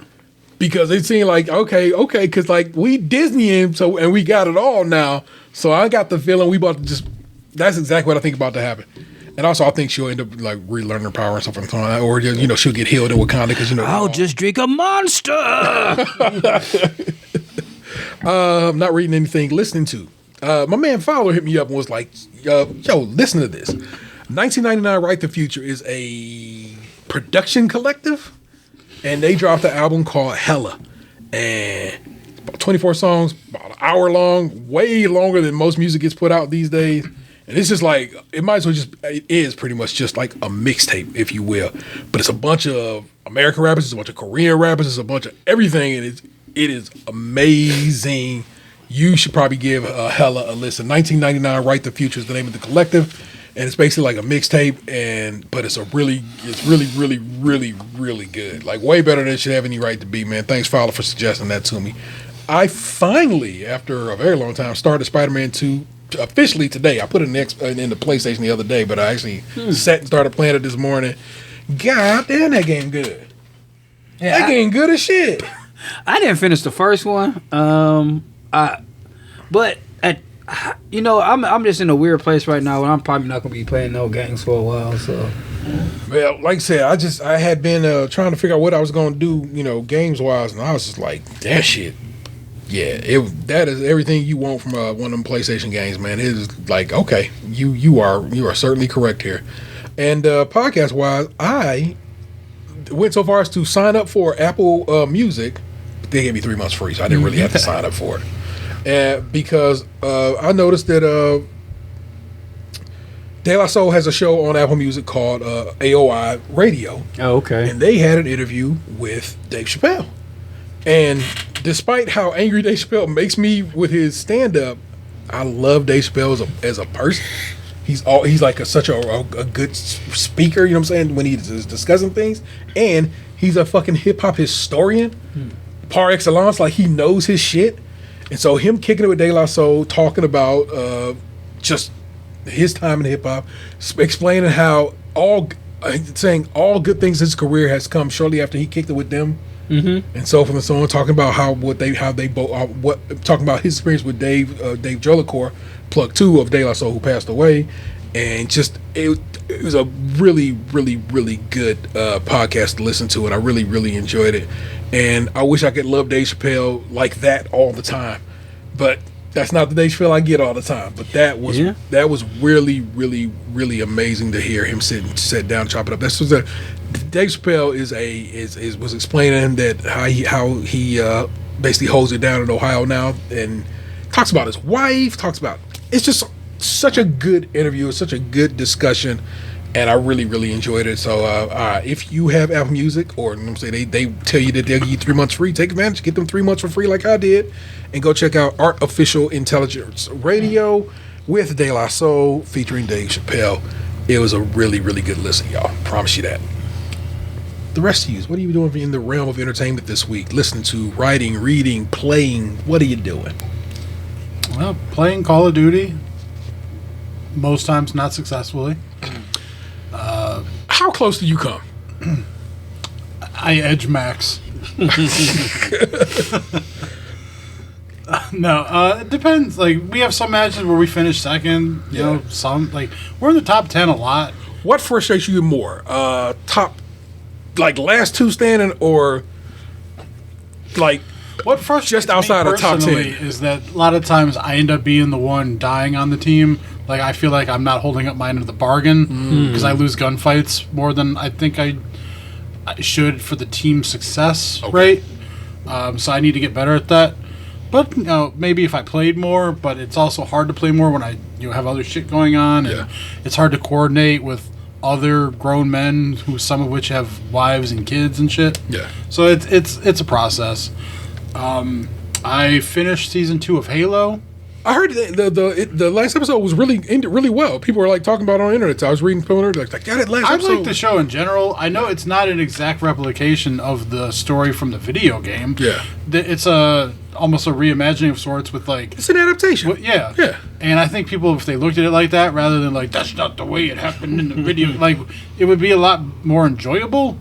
Because they definitely just got into, like, where it really turns in the first game, where you go from, like, Master Chief and the UNSC versus the Covenant to, like, oh, here's another threat, And so it's like, assuming that it gets picked up for season 3, because they're like on the Halo now. Okay. And so it can really dive into more of the lore from that first video game, And then I watched X-Men 97 as well. Yeah. And then after that, it was really just like YouTube stuff, in wrestling. I was watching I watch reaction videos all the time, you know what I'm saying? Somebody's reacting to Avatar, and these ladies was reacting to this episode of Avatar, and they were so mad about it, so forth and so on. And I was like, and they're the first people I've seen be mad about this episode. Everybody else seems like really fuck with this episode, and I was like, wow. Let me just go check their comments. Everybody like, y'all wild and y'all really. I'm like, okay, I feel seen that. I'm like, yeah, everything about this felt weird. And I'm like, they just seem extra angry about that particular episode, but fuck it. What was you about to say? One other thing I did watch that I just remembered. I watched Jenny Slate's stand-up special. I don't know her stand-up. I didn't she either. did stand-up. I didn't either. That's like her this second was her one. second one. Okay. I guess her first one was a couple years ago. Yeah. It's on Prime. Funny? I mean, is she like a hell of a stand-up? It was like almost like a one-man performance of sorts. Yeah. It kind of reminded me of like a little bit of the Neil Brennan thing. Like the three mics? Less artistic, but like just, one woman up there kind of like riffing through some stories. It was a personality side of her that I wasn't really familiar with. Okay. Like she had a little bit of the Parks and Rec character about her as a person, but with more vulgarity. Okay. Huh. Where's the Jenny Slate? I find her very attractive. She talks about her breasticles and whatnot quite a bit, so... Fair enough. If you're into her talking about her lady bits... I truly think she has a pretty face. I didn't think anything about her titties, but I guess maybe I should be. Well, she talked about them pre-child and post-child. Fair enough. Also didn't know Jenny Slate had a kid. Again, I don't know much about Jenny Slate. I just think she's pretty. And Marcel the Shell with Shoes On is a great movie. If you've not seen that movie, you should watch Marcel the Shell with Shoes On. I think it's on Netflix. I didn't know that she got fired from SNL. I guess she was on... No, well, like, apparently she cursed live on TV. There you go. Yes, I know that story. She dropped like an F-bomb, right? But she said that, like, she claims that she didn't get fired for that, but that her contract didn't get renewed at the end of the season because it wasn't clicking. Yeah. But, like, that is probably part of why she got let go. Yeah. Yeah, you rip one of those live on TV. You can't let me. It's not like the CBC in Canada where you can get that on prime time. Anthony just sent me a TikTok about that, and I found it to be amazingly interesting. I want to watch all of Degrassi, like all of it, and I need to figure out where I can find it and just go through all of Degrassi. I think a lot of Degrassi's on Tubi. I guess the election is over in Ohio for right now. I could probably watch it free and clear. But, What you playing? I know I watched Ricky Stenicki on Prime. We watched that too. What's that? The John Cena movie on Prime. Yeah. It's got the dude from High School High. High School Musical. High School Musical. Zach Braff. Zach Braff? Not Zach Braff. Zac Efron. Oh, okay. Zac Efron. Oh man, I know this actor or a comedian or whatever, but I don't know his name. The redhead comedian. That's not him. But I mean him, but the black guy. Jermaine Fowler or something like that. He was in From Coming to America. Oh, man. The second Coming to America. They played Ed Murphy's son? Yeah. Oh, okay. His name Jermaine Fowler? It's Jermaine something. Oh, I'm like, might be Jermaine wrong. Fowler's from Fighting the Conchords. I don't know, but he's in it. Yes. And fucking William H. Macy's in it. Yeah, and it's basically like imagine people need someone to pretend to be somebody, and comedic shit happens. Yeah, It's okay for a free Amazon movie. Yeah, like from the beginning, like they like this is the opening scene, so it's not much of a spoiler. Like they gonna put a shit bag on the porch, and they and it gets out of control like right away. So they take off one of their jackets and they write Ricky Stenicki As kids. Yeah, when they're little, on the porch, and then like that has been their scapegoat ever since they were that young. Like anytime something come up, like, oh yeah, we got to go see Ricky Stenicki about this. They make a person up, and then they need someone to portray him when they're older. Okay. And then so it's like a bunch of shit like comes up and With heart. Fair. And it was something else on Amazon Prime. What else was new on there? and the new season, the second half of Invincible started dropping, but I haven't watched it yet. It was a straight up movie. But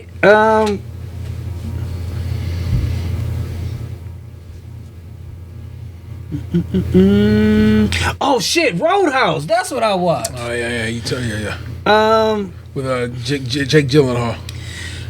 Man, that shit was not Roadhouse, bro.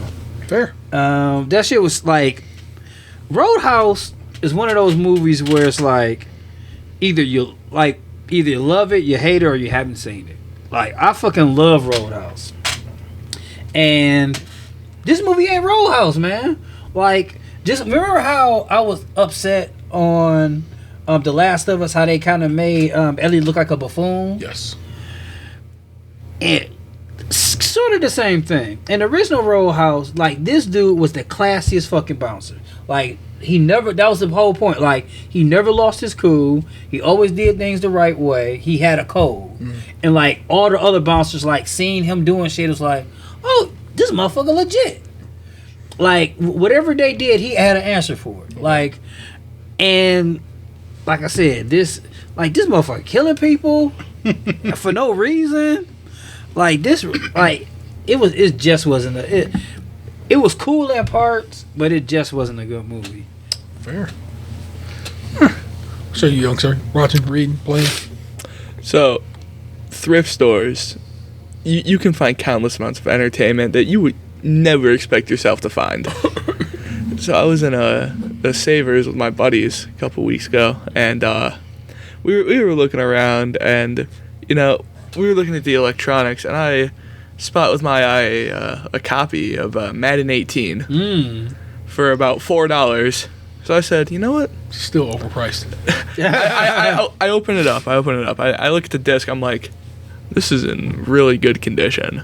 I'm gonna get it. So I decide I've spent like the last week and a half of my life playing Madden 18. Oh, what system? PS4. Okay. So yeah, okay. Man, I'm like, what disc is that even playing on? Oh my god, you watched anything? As of right now, no. Drake and Josh. Well, iCarly. That was the thing of 2 weeks ago. He's going through the Nickelodeon catalog. That's the thing. The new You gotta watch. Ghostbusters You gotta watch movie. the new iCarly. Yeah, you watched that. Why don't you tell them about that?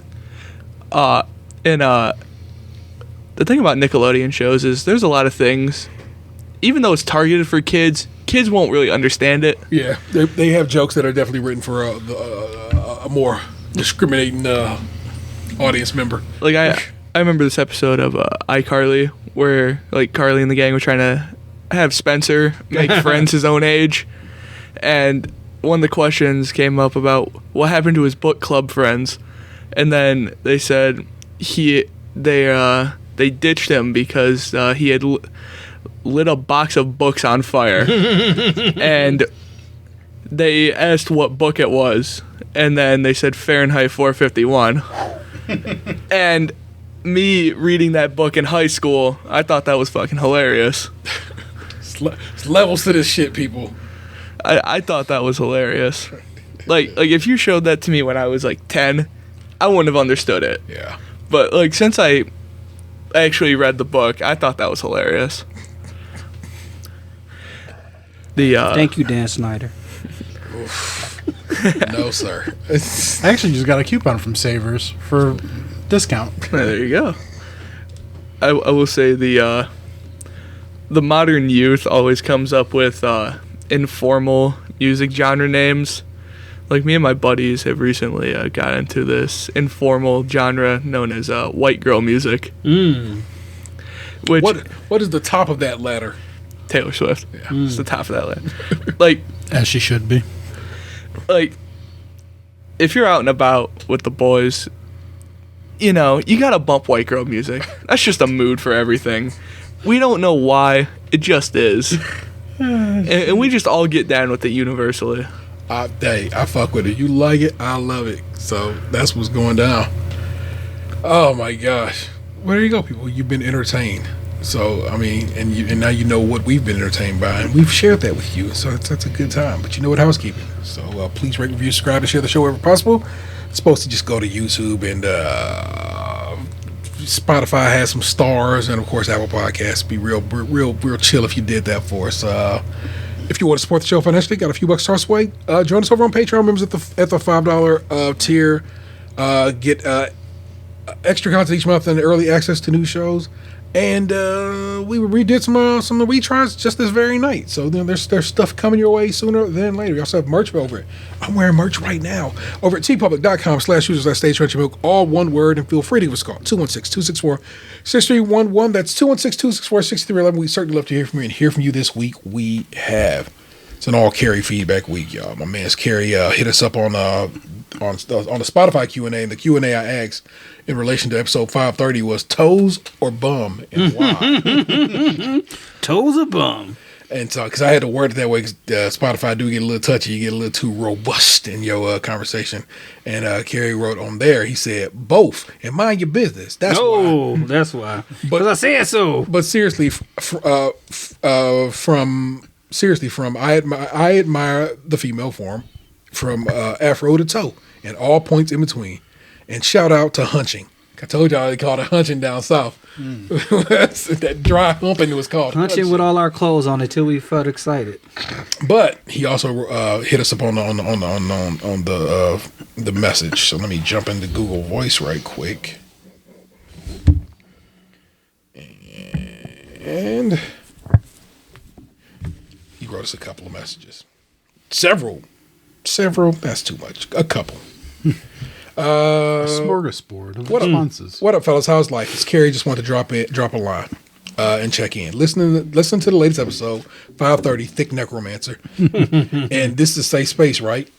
I answered the Spotify question before I listened to the episode, and now that I have context, I stay with my answer. Tay, I'm with you, bruh. I'm an admirer of the female form in all of its glory. My wife calls me weird because the smell of her sweat turns me on. Told you about that. I never considered myself a tomosexual. Shout out to Rod, the Black Guy Who Tips for the term. But there are some toes that turn me on. Fair. I won't get too graphic, but when it comes to pleasing the wife, nothing's off limits. Nothing, in all caps and 3 exclamation points. And now that I spilled all my personal business to complete strangers, let me actually listen to the rest of the show. Oh yeah, Monopoly Go Monopoly Go Clack Addict news. I finished the sticker album, and I didn't have to spend any money to do it. Oh, humble brag. I was able to find a good group to trade with, and had a few things break my way to get it done. And that new wild card is a freaking godsend. Yes, it is. And that's all I got. Love you niggas and Lunchbox. And love the show. He also says a picture of him getting the sticker album all taken care of. Yeah, I just got mine like taken care of. I think it was yesterday. Yeah. Like I think I did spend. I spent like $5 to get it done. Like, but like, cause I wanted to finish the pickaxe challenge in order to get that wild card. Yeah. Man, I had been, because there was no other way I was going to get that. That's why I had to get it on the trading app yesterday, because like I didn't. But I wasn't planning on like trying to wheel and deal to try to complete the album through the second time. Yeah. Because I didn't feel like I had enough time to get the resources. So you finished it the second time? No. Oh, okay. I'm like 70 cards away. Oh, okay. But it ends in 5 days. Like I'm not gonna get 75 stars and 4 stars in 5 days. Like it's not gonna happen. But I had those early albums there. I was a couple off, like a 3-star here, a 3 and a 1 here. Like, so I went on there and I was wheeling and dealing just so I could get the extra rolls, because I needed the pickaxes, and the only way I could get them was off the event, and the shit was gonna end in a couple hours. Yeah. So that's why I came to you guys for like that 1 3-star, and I traded for like a 4-star and a couple other things. So I did get it done, but and I went and picked out a 5-star in the last album of the new one. Mm-hmm. I need 2 stickers out of that very last album. The rubber ducky one. I have no cards in that album yet. Yeah, I have 7 of the 9. I need a 5-star and a 4-star, both of which are tradable. Okay. And so it's like I can maybe finish that one and get like 7,000 rolls before the event ends. That would be dope. But I'm not. There's no way I'm gonna finish the whole thing. All right. I need to get trading faster. But now that the sticker app is out, I feel like on the next run, when we get the new album next week, maybe I'll have a better shot. Yeah, because we'll start early, and it'll be nice to do that. All right, Carrie continues to write. Golden Flake, remember I told you about the chips I used to have when I was little, is still alive and kicking in Memphis. They have, in my opinion, the best cheese puffs in the game. Oh. They also have a sweet heat barbecue flavor that used to be my mom's guilty pleasure. Those bad boys are legit. Lunch's Raising Cane issues are the same issues I have with Whataburger. Oh. When we used to go to Gulf Shores, Alabama, the Whataburger trip was one of the highlights of the trip. Now that they've opened locations in Memphis, it's the worst shit ever. I haven't been back since they opened. Same thing with Bojangles. Box may be on to something that with the scarcity theory. Then he said, just got to the part where y'all are talking about Monopoly Go. I told y'all those trading streets get crazy. Yeah. My brother actually won the last partners event. The key is to find well accounts to carry you through. Also, pro tip for shutdowns: check your friends list for a player that downloaded the game but never really played it. Yeah, they have the monument up, but they never have shields up, so you can just knock theirs down and get all those points. Yeah, we hip to that game, that part of the game. And once you knock it all the way down, it'll regenerate in an hour or two with no shields. Trust me, it does not. But maybe that's good. Does. Maybe that's somebody he played with actually, got whatever. But I had a couple people on my list who probably got a little further, and they shit don't regenerate. It's just piles of rubble. Yeah, I like, it's one player that I followed that they have only one monument, and then the shields will regenerate. I have 2. One is both of them were my sisters. You're my sister. The one, she never has a shield up. I can hit her all 5 times, and then, an hour or 2 later, the monument does come back. Okay. Then the other sister, she has 1 shield, so I have to break that shield. Yeah. But then I can hit her 5 times, and then, her monument will regenerate, 2 hours later. All right, maybe I'll check it again. I'm attaching my friend's link to this message so y'all can add me if you want. I'm also carry his last name on Facebook if you want to add me on the sticker trades. Sorry for blowing your inbox up like this. Again, love you guys. Love the show, and love you guys too. Till next time, peace. If we add him and he hits me, I'm petty and I will destroy. T is sitting here right in front of me, but T almost got 2 days ago because T hit me 3 times in 2 days. Oh, and that's definitely Sleepy T. Yeah, and T even texted us. It was "Hey, I picked a new avatar picture, so don't hit me on accident." And I'm thinking, motherfucker, my picture's been the same the whole time. You keep hitting me. Yeah, bro. That's definitely T in bed at night, just trying to get some rolls off and not. I went to hit you because I was like, man, I've had enough of this, and you didn't even have any fucking buildings for me to swing on. I was like, this motherfucker did it on purpose. I currently have no money and like no shields. I gotta put. How many rolls you got? Like 500. I can get on. I can. I've got like 400 right now to clickety clack through.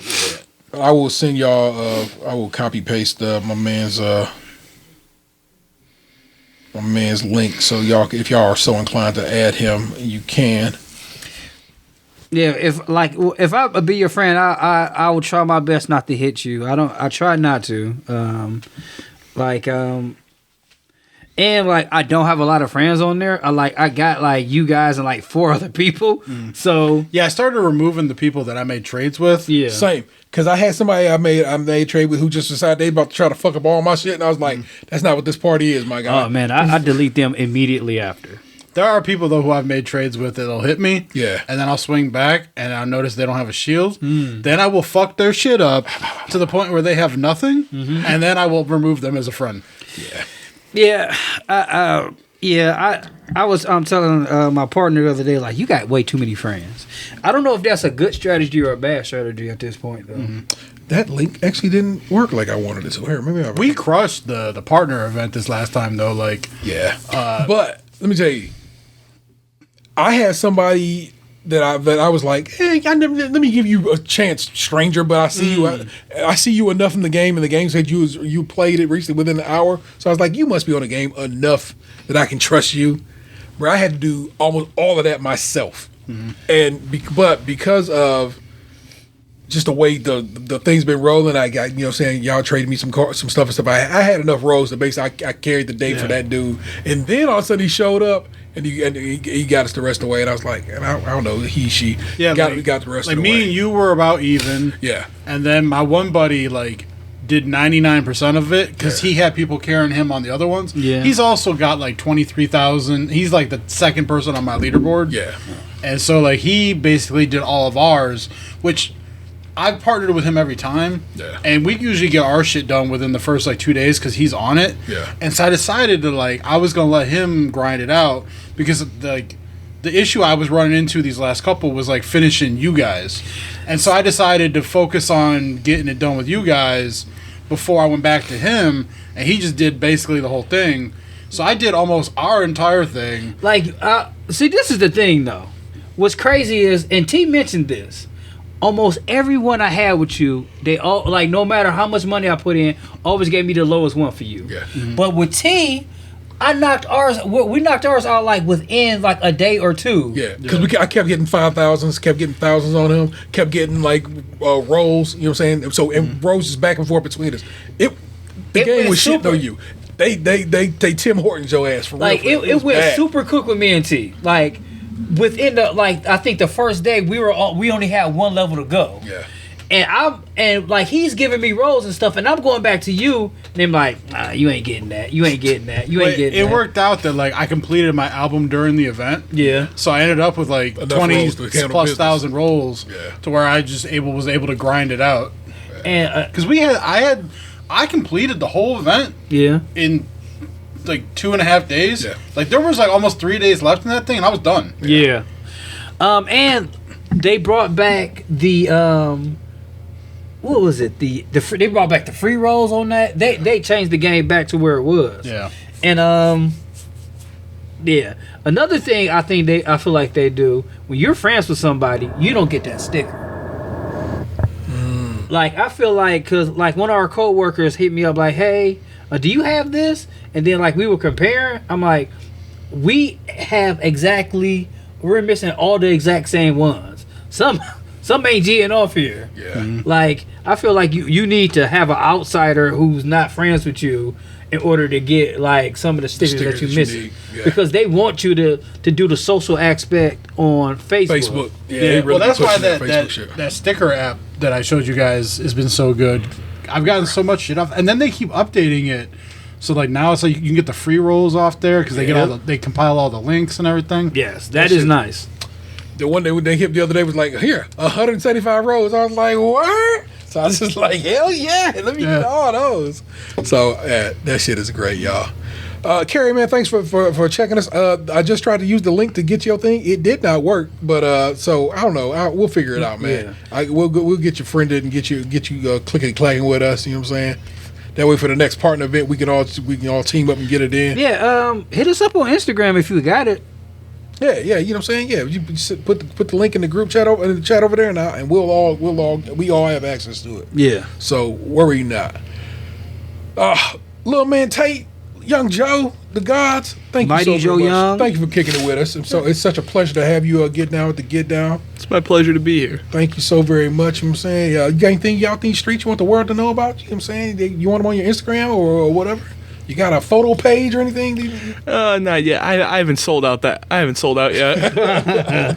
Sooner than later. You know what I'm saying? JD3 photo doesn't exist yet. Yeah, but it could. It could. And when it does, you know what I'm saying, you know what's up. You know what I'm saying? That is, of course, the 216 Zone Tatum. Yes. Good night, or good morning, or good afternoon. It has passed over, which of course it did. Passover's coming pretty soon too. Oh yeah, fair, man. You understand? That is also the 216 Zone Lunchbox 2099. My edge maxing level is over 9,000. I don't think you're hip enough to say that. I mean, see, like to you, he's old, but he's what keeps us young. He's the youngin' on the show, so He's the baby. Plus, like, if you listen, you get that it's like, that's the joke. this he has all there is. The Rizzler. The Rizzler. I'm the Rizzler. Rizzle me this, Batman. I'm thankful that the lingo of the current generation is rubbing off on the ones before us. You're the bridge. Of course, I am the editor, Taylor 713. Don't make me throw you into traffic. We'll catch you next time. Peace. What happened to your ass? It used to be beautiful.